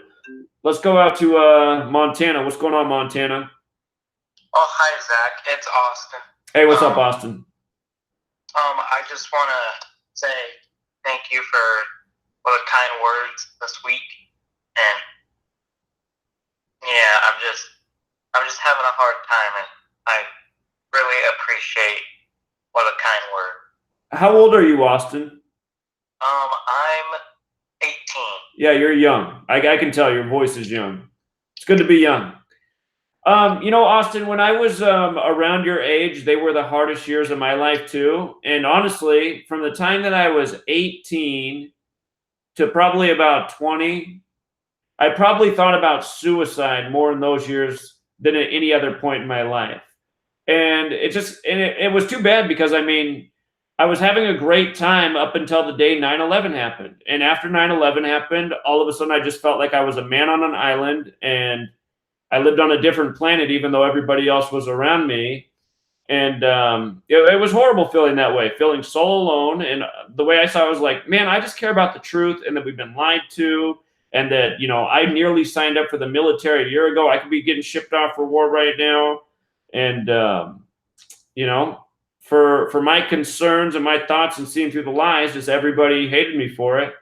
And I used to say, like, man, what's even the point of living in this world? This world is just like, this is a joke. And, you know, I got through it, obviously. And, you know, still to this day, I mean, I still, you know, I don't feel suicidal anymore. I don't have the thought like I'm going to kill myself. But like some days, like the closest thought I have now is like, God, should I just go back into the Matrix? Is this even worth it? I mean, some days I just want to like laugh with my friends again and hang out with the people I used to be friends with. And, you know, but like I told the other caller a minute ago, it's like, you know, the saying's out there for a reason. All things that are worthwhile in this world, you know, I don't know exactly how that saying goes, but it takes hard work. It takes perseverance. It takes sacrifice. So I just see all of us in the truth community who are all, you know, getting beat down by the rest of the world for it. We're doing necessary work, and we just have to be tough people and persevere. So anyway, what else is on your mind, man? Well, before I found your channel, I was actually really big into sports, and I actually wanted to be a sports reporter. But now that I know that they're all scripted, I don't know, like I feel mad. Like, well, you can still be a sports reporter if that's your passion, but you're just reporting a different way than what you expected to report. I mean, honestly, dude, if you want to make an awesome YouTube channel, you can do what I used to do and cover the rig sports, man, because people love that. And the only that's the thing I feel guilty about now that I've made this work partly for money. I'm putting out almost all the sports content exclusively for the paying people on Patreon, and I feel a little bit guilty about that because I'd still like this information to be reaching the masses, but yeah, well, but it's just I'm actually kind of a little scared to get my voice out there. Why? Because, I don't want people to think that I'm a troll or like a Tony or, you know. Well, don't do what Tony does. Tony just butchers this study. But dude, you could just go out there and analyze the games and how they're rigged and stuff. Like, you know, the Zion Williams. I mean, there's stuff every day in the world of sports, really, that you can break down. So. Yeah, because like last week I was looking at the Jets, and they have 500 and. Are you there? Uh-oh. Yeah. You cut out. Oh, I'm sorry. The Jets have 504 all-time losses coming into the season of Super Bowl 54, so I found that a little interesting. The Jets do, huh? That's the New York Jets? Yep. They got that serious history with the Colts. Have you looked at the Colts? Yeah, Colts. And then... Well, go take a look at the Colts. Don't do it right now, but just take a look at the Colts and tell me how many 54 patterns you can find. So. Yeah, Andrew Luck has, I think, 3 wins. In the regular season, yeah. Yep, and then he's 4-4 in the postseason, so that's 57 all-time wins, which is the championship number. And plus, Tom Brady's next playoff loss will be his 11th, which is the master builder number. Just like how there's 11 men on the football field, and the Patriots can stay at 11 Super Bowl appearances. Yeah, you're making some great observations. Because I don't know about you, but I'm just so sick of Tom Brady. Well, you're lucky as young as you are. I mean, yeah, so I think a lot of us are sick of Tom Brady. Yeah, because it's just like, well, LeBron James is at least an athlete, you know, like Tom Brady is. My God, have you seen him run? It's so unfair. He runs as slow as me. Yeah, man, I know. Tom Brady. He's something else. Like Patrick Mahomes, like, you can see that he has, like, he is a good athlete, kind of. Right. So. And so, yeah, another thing that was kind of on my mind is, you know how, like, they like to use, like, racial slamming against, like, blacks and stuff? Right. And you know how, like, most of the people that we see on TV, like Patrick Mahomes, Russell Wilson, LeBron James, where they're all black, playing in these fake and rigged games. Do you think that's kind of more like race mocking? Well, they definitely do racial. Okay, so let's make a point. In the NFL, only 2 black quarterbacks have ever won the Super Bowl. One was the Redskins quarterback. I can't think of his name right now. Was it Doug Williams? But anyway, they won with 42 points. And then the only other black quarterback to win the Super Bowl was Russell Wilson, who plays in Washington, the 42nd state. And like we just saw with LeBron James, he just got blown out by 42 points 42 days after his fake injury. LeBron James equals 42.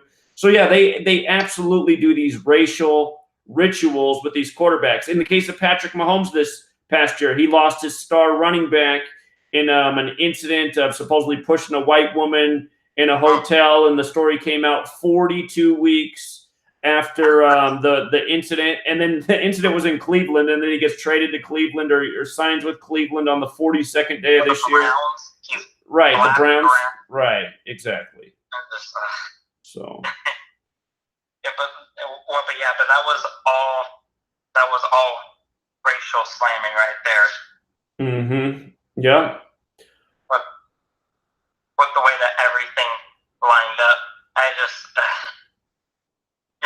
So anyway, Austin, I mean, yeah, man, you could be a great Gematria sports reporter. I mean, the dream's still there. You're just covering it from a different angle than you thought you would. And I think, honestly, that would be more important anyway. So now you're covering it from a more important angle. Yeah, well, I was actually thinking of writing a blog, but I'm just kind of scared, you know. Well, don't be scared, man. That was the other thing we talked about in the show. Somebody called in and said, you know, you can't let your fears rule you, because then you'll never get to where you want to be. And, you know, when you're younger, I think all of us, when we're your age, we probably have more fears. Usually as you get older, you some way you get the ability to get over a lot of your fears. But just work on that one day at a time. So. Yeah, I'm trying to. I used to be a Seahawks fan back when I thought that sports were legit. Oh, you're in Montana, right? I'm thinking Seahawks fan, but okay, Montana, you're in the region. Yeah, well, actually, I was from Washington, and then I moved to Montana.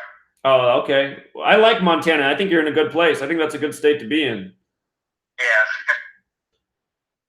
All right, man. Well, you stay strong, Austin. You got a lot of supporters here in the live chat on YouTube, so you already got a fan base. All right. Thank you, Zach. Thank you so much. Yeah, you're welcome, man. You have a good night. You too. Thank you. All right, take care. All righty. People have been calling in. Oh, here we go. What's up, caller? This is Lawrence from Michigan. Yeah, what's going on, man? Yeah, I'm turning down my volume right now. I had a couple things to point on. I noticed one of the things that you were focusing on had to do with the movie Green Book, right? Right. New movie, Green Book. Who's ever heard of Green Book before, right? Is this supposed to pioneer the idea? Well, it's not, because our boy Muammar Gaddafi, he wrote a book on his idea of social reform and democracy and economics, and he called it the Green Book because his favorite color is green and all that. You up on this? I didn't know about this. This is news to me. Oh, all right. Well, I appreciate the work you do, and you got it on point. I don't even need to go on the nuts and bolts the way you do because you're so on point. You just got it nailed. But what I see is on top of that, I see this repetitive thing in our media broadcast that we all get our programming, right? And Green Book, the idea for us all now is supposed to be this, I don't know, I'm just going to guess, fictional movie about this or that, right? Well, I see it as overwriting a larger idea. I see it as like an erasure or a replacement. And I've seen this before, like, I mean, some people would argue, like, with the Beatles, like, who is it, Paul McCartney? Like, some people would say that there's a different Paul McCartney or something, right? Right. All right, and then again, like, I read William Cooper's book, Bill Cooper. Behind the Pale Horse. He talks about what he talks about and all that, and then he got killed, and he's an interesting person in a way, but then again, he's military, so it's hard to tell what where his pitch is coming from. But anyhow, I read his book, Behold a Pale Horse. So I was like, oh, what's up with these large spacecraft? So I start researching that online. And there are limited things, unless you want to go down the track of this, that, or the other. But I was like, oh, large spacecraft. And apparently, sports related, why I mention it, something that you could possibly tie into, because maybe you know the history of sports better than I do. At a halftime event, there was a large spaceship above a stadium over on the West Coast, California or Washington. I'm not sure. I don't know the teams. I'm not a sports fan. I've never been a sports fan.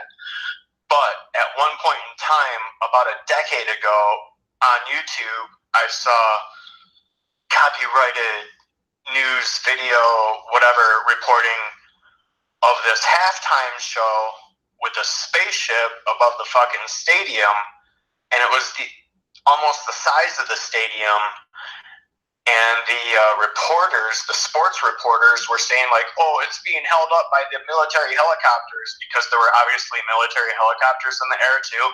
They're like, oh, they're holding it up on cables, and apparently there was a stage show with some aliens up on there, like doing whatever they wanted to announce, some rock star or something. I don't even know. Is this from the was it the 1984 Olympics in Los Angeles? It might have been, but my point is this. I'm going to tie it up. This event happened, and I looked at video footage of it, and whatever you could see of a dark and night sky and a gigantic stadium-sized spaceship was fucking halfway apparent, and the commentators in the arena in the event were commenting on it, like, oh, look at the size of that craft. How is it even there? And, whatever. I went to revisit that and take another look at it, and it's gone. You cannot find it. It's been replaced by some, like, band show, like, marching band, like, hey, we're the high school marching band. Band show of a depiction of the Starship Enterprise, of the marching band members aligning so that from an aerial view they may be interpreted as somewhat looking like the Starship Enterprise. You cannot find this footage of the actual event anymore, and it's been replaced with this bullshit marching band event. You got me? Right. How interesting. So I'm saying it's been replaced, and so I look at this like irrelevant movie called Green Book, and I'm like, what's the only thing that I know of called Green Book? It's that very relevant book that this guy Gaddafi, who got killed for not participating with the federal currency or whatever you want to call it. You know, he tried to start the dinars and try to claim sovereignty, so that'll get your ass a cruise missile. So he wrote this book, you know, and his people loved him and all that, and our country demonized him. So I see it as an overwriting. You know what I mean? Right. Yeah. So I wanted to kind of combine the way I connect dots with what you do. You know what I mean? And maybe, you know, maybe you could do some of your work on what I'm suggesting or possibly seeing or whatever. All right, I'm gonna look into some of those things. Hey, and you know what? I heard one of your callers saying something about, man, I was looking at my gas gauge and it was like, you know, a representation of pi or something. Well, I could speak on that because, you know, once you entrain yourself to recognize the significance of certain symbols or ideas or, you know, whatever ideas, I would think it's like, it reminds me of when I lost what I lose, my key fob going down the road. So then I'm walking down the shoulder of the road, walking through gravel for like a half mile on the gravel road, looking at gravel, looking for a key fob. So it's like in training, and so it's the subconscious, you know, you have the larger ideas in your head, like the significance of what we're all concentrating on with this truth idea, right? It's pretty huge. And it's like geometrically true, and your subconscious recognizes it. So then when there's some abstract thing, whether it's in my chimney right now with all the bricks, or whether it's in your fuel gauge, you're going to be like, oh, fucking A, 3.14. So I think it's like in training that you would just naturally recognize, probably confused with some survival shit. It's an interesting thought. You know? Right. Hey, man, thanks for your great work. You're totally on point and indisputable, like you said. Well, I appreciate it, friend, and thank you for your call and your thoughts. Keep up the good work, man. You have a good night. Yep, bye. All right, take care. All right, I'll wait for the next caller. A lot of people calling in, trying to... I can only take one call at a time, though. The line only holds one. All right, let's see here.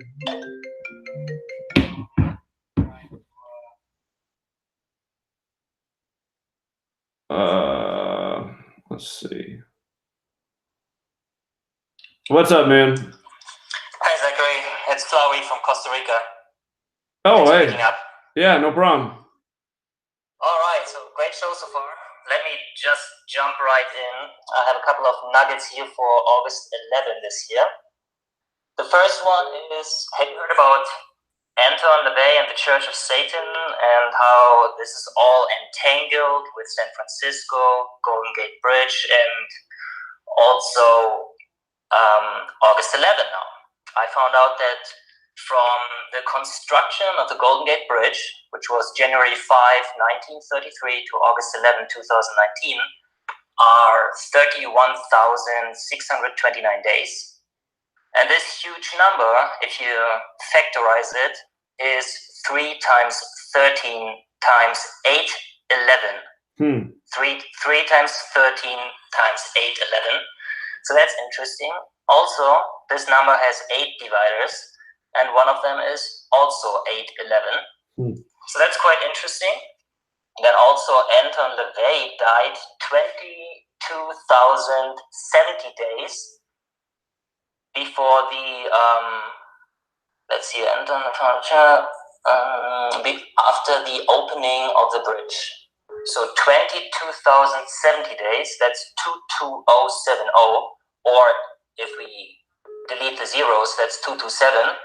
227, which is, hey, that's today, right? 227 day. And it's Right. also the height of the Golden Gate Bridge. Huh. 227 meters tall. Didn't realize that. Huh. So that's pretty interesting. Then I have more. By the way, there's this whole rabbit hole about the Church of Satan. I will send you a link later so you can dig into that.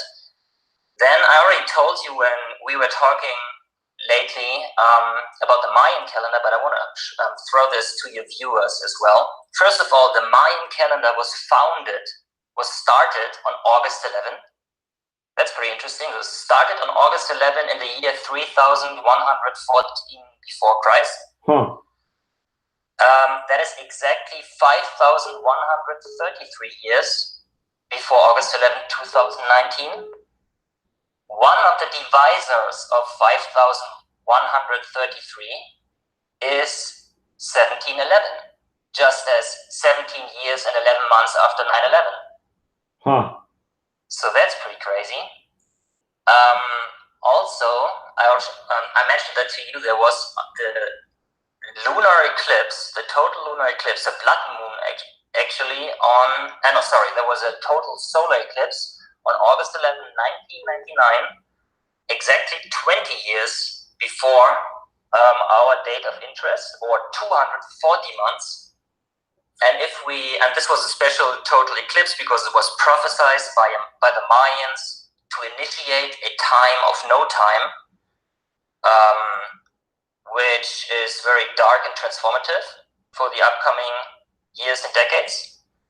And also, if we look from the Mayan calendar date, the 21st of December 2012, up until August 11, we have let me see, that is 24 days. It's pretty interesting. So because that's a double time number, right? 24 is a time number, and the whole August 11 is all about time numbers. Right. So I really like that. And I already told you that from the last blood moon, which happened last month on the 21st of January 2019, which was, by the way, 2,222 days after said Mayan calendar day. And it was also 222 days after Donald Trump's birthday. It's also 202 days before Donald Trump's birthday this year. Yeah, and 202 is the number of the red heifer, and tons and tons and tons of other coincidences, right, with the 202. San Francisco happens to be one of those things that equals 202. Right. So I advise all of your listeners to really check out what's going on with the Mayan calendar, because it's a calendar of time and energy, and it seems to tie in perfectly with what is going on with August 11. And the last blood moon was also part of a huge X pattern of solar eclipses and blood moon from 2010 to 2019. There was a total of 8 total solar eclipses, which have perfect numbered time patterns between the midpoint of January 5, 2015, which is 1515, and all with the perfect number relations in both directions. From this midpoint, we had a blood moon in both directions. So everyone check this out. This is like highly interesting. And yeah, just adds to the mystery and riddle. Well, awesome work. I think a lot of people are really enjoying your call in the chat. I know that you and I did an interview recently. I'm not sure that anybody's seen that interview yet because you're still working on your presentation of it. I'm still editing it because I was in the meantime at Acapulco. And also some people were mentioning that if you know Mark Passio and Max Egan, I met them there, and the State of Anarchy is organizing Anarchadelphia in Philadelphia on the harvest moon September 13. Okay. And the following weekend. And we really want you to come and be one of the speakers there. Mark Passio will be there. He is living in Philadelphia, so it will be easy for him. and there will be many others. And the topics will be occultism, anarchy, and freedom. Well, I don't see any reason that I shouldn't be able to make it. I have plenty of time to plan for that. So yeah, I'll put that down on the schedule because I really wish I would have done the Anarchapulco thing. I got to start taking advantage of these opportunities while they're still here. So how was Anarchapulco, by the way? It was good. It was not as high energy as it was last year, because last year everyone had tons of money of cryptocurrency. And Acapulco, as you know, is also heavily related to crypto. And this year, the crypto market was down, so everyone was having empty pockets. But it was still very informative, very interesting. We had great speakers there. It was really well organized, and everyone loved it. I had a kind of like a low time because, like all of you listeners, it seems like there is this pattern of we all have some kind of personal problems we're going through, and the more we dive into the mystery and the truth and knowledge, the more our own life seems to be affected by that. But nevertheless, it's important, and this movement is coming along. And by the way, you are looking for people to come together and stop paying taxes and stuff like that, right? The call that you were making a few days ago. And have you heard about the Free State Project in New Hampshire? I have heard about this, yes. It's this project where people try to make some form of anarchy by outsmarting the system, by all moving together to one place, and then filling important positions in the local society, in government and police and whatever, and kind of like take over this place. And then there's another place who does it completely different. It's called Liberland in, God, where is this? Somewhere in former Yugoslavia, I think. Serbia, maybe, somewhere there. And there's this little island which has been claimed, and some people bought the land and they created a free state in there with its own borders. And it's kind of like an anarchy state with certain rules, and you can get your own passport, and it's pretty interesting. I don't know too much about it, but it's worth checking out. So there are movements actually who go in these directions. And I wanted to add that you are making this call for you as Americans, and I can understand this, but the entire world needs this, and we need to come together one way or another. So I would rather say this shouldn't be just a US project. This should be a worldwide movement, and everyone has to come together and bring their resources to do something about it. Absolutely. Oh, I completely agree. Just being here in the U.S., and like I said, I mean, there needs to be a model example of how this can be achieved and work so that other people can emulate it and do it in other places in this nation and in the world. I completely agree.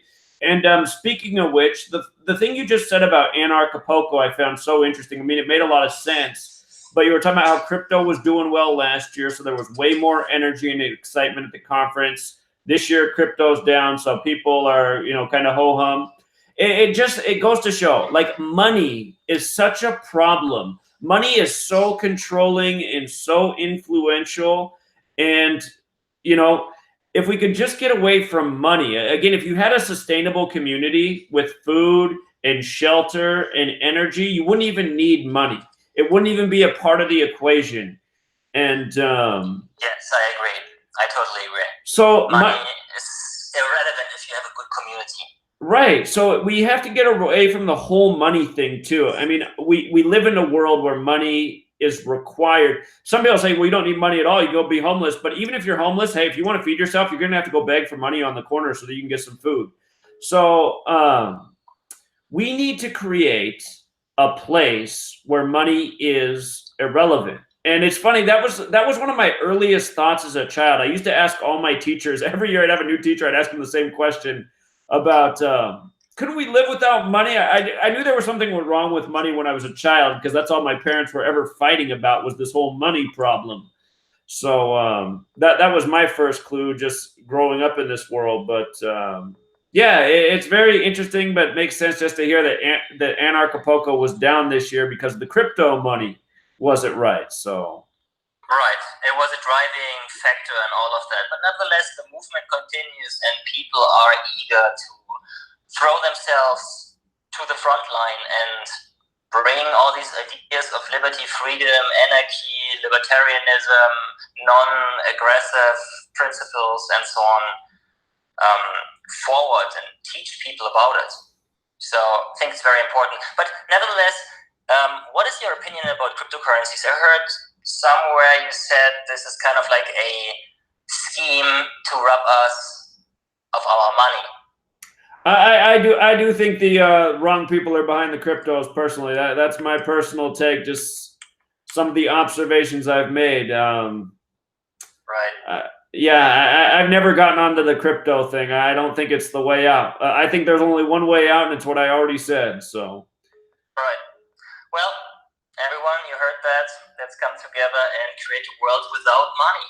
We don't need it. We just need each other. And I think it's very important to have someone like you, Zach, because here we see actually that there is a huge community of truth seekers. And we are not alone. We feel alone because we isolate ourselves from our friends and family when we talk about these things, and they just think we are crazy because they are so deep into the system that they are afraid, as you said earlier in the show, they are so afraid of letting truth in because the whole world view would collapse. But there are enough people out there already who think like that and want to change the world. So don't feel alone, don't feel afraid, come together, find each other, and change the world. Absolutely. Well said, friend. Appreciate the call. Thank you. All right, you have a good night, man. Take care. Bye-bye. Bye. I saw somebody in the chat said, no money is unrealistic. We still need trade. Well, I mean, you can trade things without money. Caller? Hey, yeah, how's it going? Going well. Yeah, I just wanted to mention, we also got to look at numbers and letters for what they are. Like the letter A, one of the first things we learn in America, the shape of it, it looks like a pyramid with the capstone separated, and also the letter B looks like the number 13. And then you look at C and D, you have the circumference and diameter, and you shove those together, and that's how we get, the circumference, diameter of a circle, or even numbers 1. We look at that, Roman numerals especially, why they still use those there, so symbolic because of their simplicity. And the 1, if we go simpler than that, a dot, if you draw a dot in an empty space, we're going to focus on that. If you draw a 1 or a line, you're going to focus on either the line or the 2 spots that they connect, and so on. So, I mean, they're really symbols themselves. I mean, even visually, not just what the numbers mean, but that's the only point. I wanted to keep it short. That's it. Well, you make a great point, and you making the point about the capstone and pyramid and 13. I mean, 13 layers of bricks on that dollar bill. So, yeah, very well said. Thank you. All right, man. You have a good night. Appreciate it. Thanks. Yeah, take care. All right, New Jersey, you've been trying to call in. The line's open. I think maybe after New Jersey, we'll call it a night. We went an extra hour. 4-hour radio show. It's pretty good, wouldn't you say? Maybe New Jersey went to bed. It's nearly 1 in the morning there.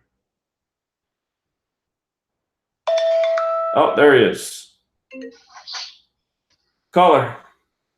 Yeah, hello? Yeah, you're on. One moment. Let me take you off speaker. Yeah, hello? Can you hear me? Yeah, perfect. Yeah, I want to apologize to that caller earlier if he was offended. I hurt his feelings about the typo. Oh, no, I think it was okay. Because, he sounds a little condescending. Like, I'm not here to decipher sports games. I'm into the science. You know what I'm saying?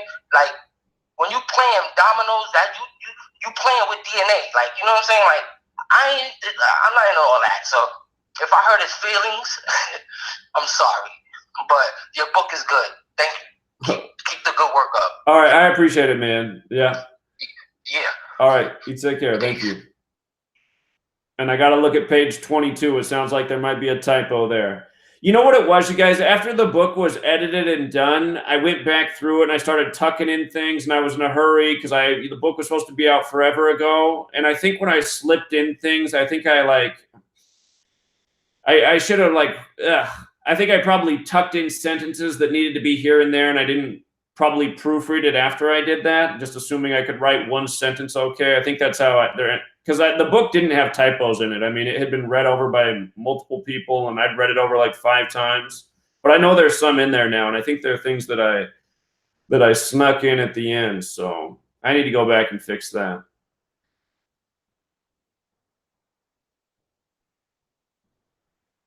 All right. Yeah, I think we can call it a night. I'll probably do the radio show next week. I better be done with the book by next week. Supposed to be done 2 weeks ago, but I'm not done yet. So we'll leave it there. Wait a minute. Hey, I don't think I don't even know how to say his name, but Zeokinex has been not a lifetime, but I mean a long-time contributor. I don't think he meant to be trolling whatever he got timed out for. I don't even know what he typed, but I know that he's been around for a long time, so be careful. There are some real trolls around here. He's definitely not a real troll. I don't know what he wrote, but I know that he's been around for a long time. So, all right, you guys. Have a great rest of your day, your evening. Appreciate all of you. And until next time.